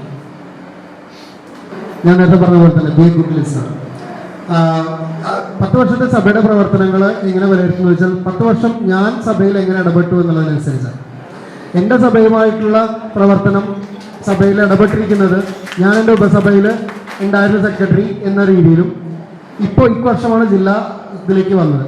അപ്പോൾ എൻ്റെ ഉപസഭയിൽ ഞാൻ ഇടപെട്ട കാര്യങ്ങളാണ് എനിക്ക് സഭയുടെ പ്രവർത്തനങ്ങളുമായിട്ട് വിലയിരുത്തുന്നത്. സ്റ്റേറ്റ് അല്ലെങ്കിൽ മൊത്തം യോഗക്ഷേമ സഭയുടെ പ്രവർത്തനങ്ങളെ വിലയിരുത്താൻ ആ പ്രവർത്തനങ്ങളുടെ ഭാഗമായിട്ട് ഞാൻ ഉണ്ടായിട്ടില്ല. ഏറ്റവും താഴ്ത്ത ഘടകത്തിൽ ഉണ്ടായിരുന്ന ഒരു വ്യക്തി എന്നുള്ള നിലയ്ക്ക് സഭയുടെ പ്രവർത്തനങ്ങൾ നല്ല രീതിയിൽ എന്നും ഞങ്ങൾ റിസർച്ച് ചെയ്യുന്ന സമയത്ത് പറയും ദർ ഇസ് നോ റിസൾട്ട് അല്ലെങ്കിൽ there is no bad result. നമ്മളൊരു കാര്യം ചെയ്തപ്പോൾ റിസൾട്ട് കിട്ടി, ഇതാണോ നിങ്ങളുടെ result, this is the result, whether it is right or wrong, ശരിയാണോ തെറ്റാണോ വിഷയമില്ല, you got something, that is a result. അത് കിട്ടിയെന്ന് പറഞ്ഞാൽ ഒന്നുകിൽ നമുക്ക് തീരുമാനിക്കാം എന്താണ് അത് അങ്ങനെ പോകണ്ട തീരുമാനിക്കാം, that is also A result, അല്ലെങ്കിൽ അങ്ങനെ വേണം തീരുമാനിക്കാം. അപ്പൊ എൻ്റെ സഭാ പ്രവർത്തനങ്ങളും ഞാൻ ഇടപെട്ടതുകൊണ്ട് 10 വർഷത്തെ അല്ലെങ്കിൽ ഇത്രയും കാലഘട്ടത്തിൽ ഞാൻ പ്രവർത്തിച്ചുകൊണ്ട് നാളെയും സഭയുടെ പ്രവർത്തനത്തിന് എന്നെ വിളിച്ചാൽ വരാൻ പൂർണ്ണ സന്നദ്ധനാണ് എന്നുള്ളതാണ് എനിക്കതിൻ്റെ ഒരു എക്സ്പീരിയൻസ്. Thank you.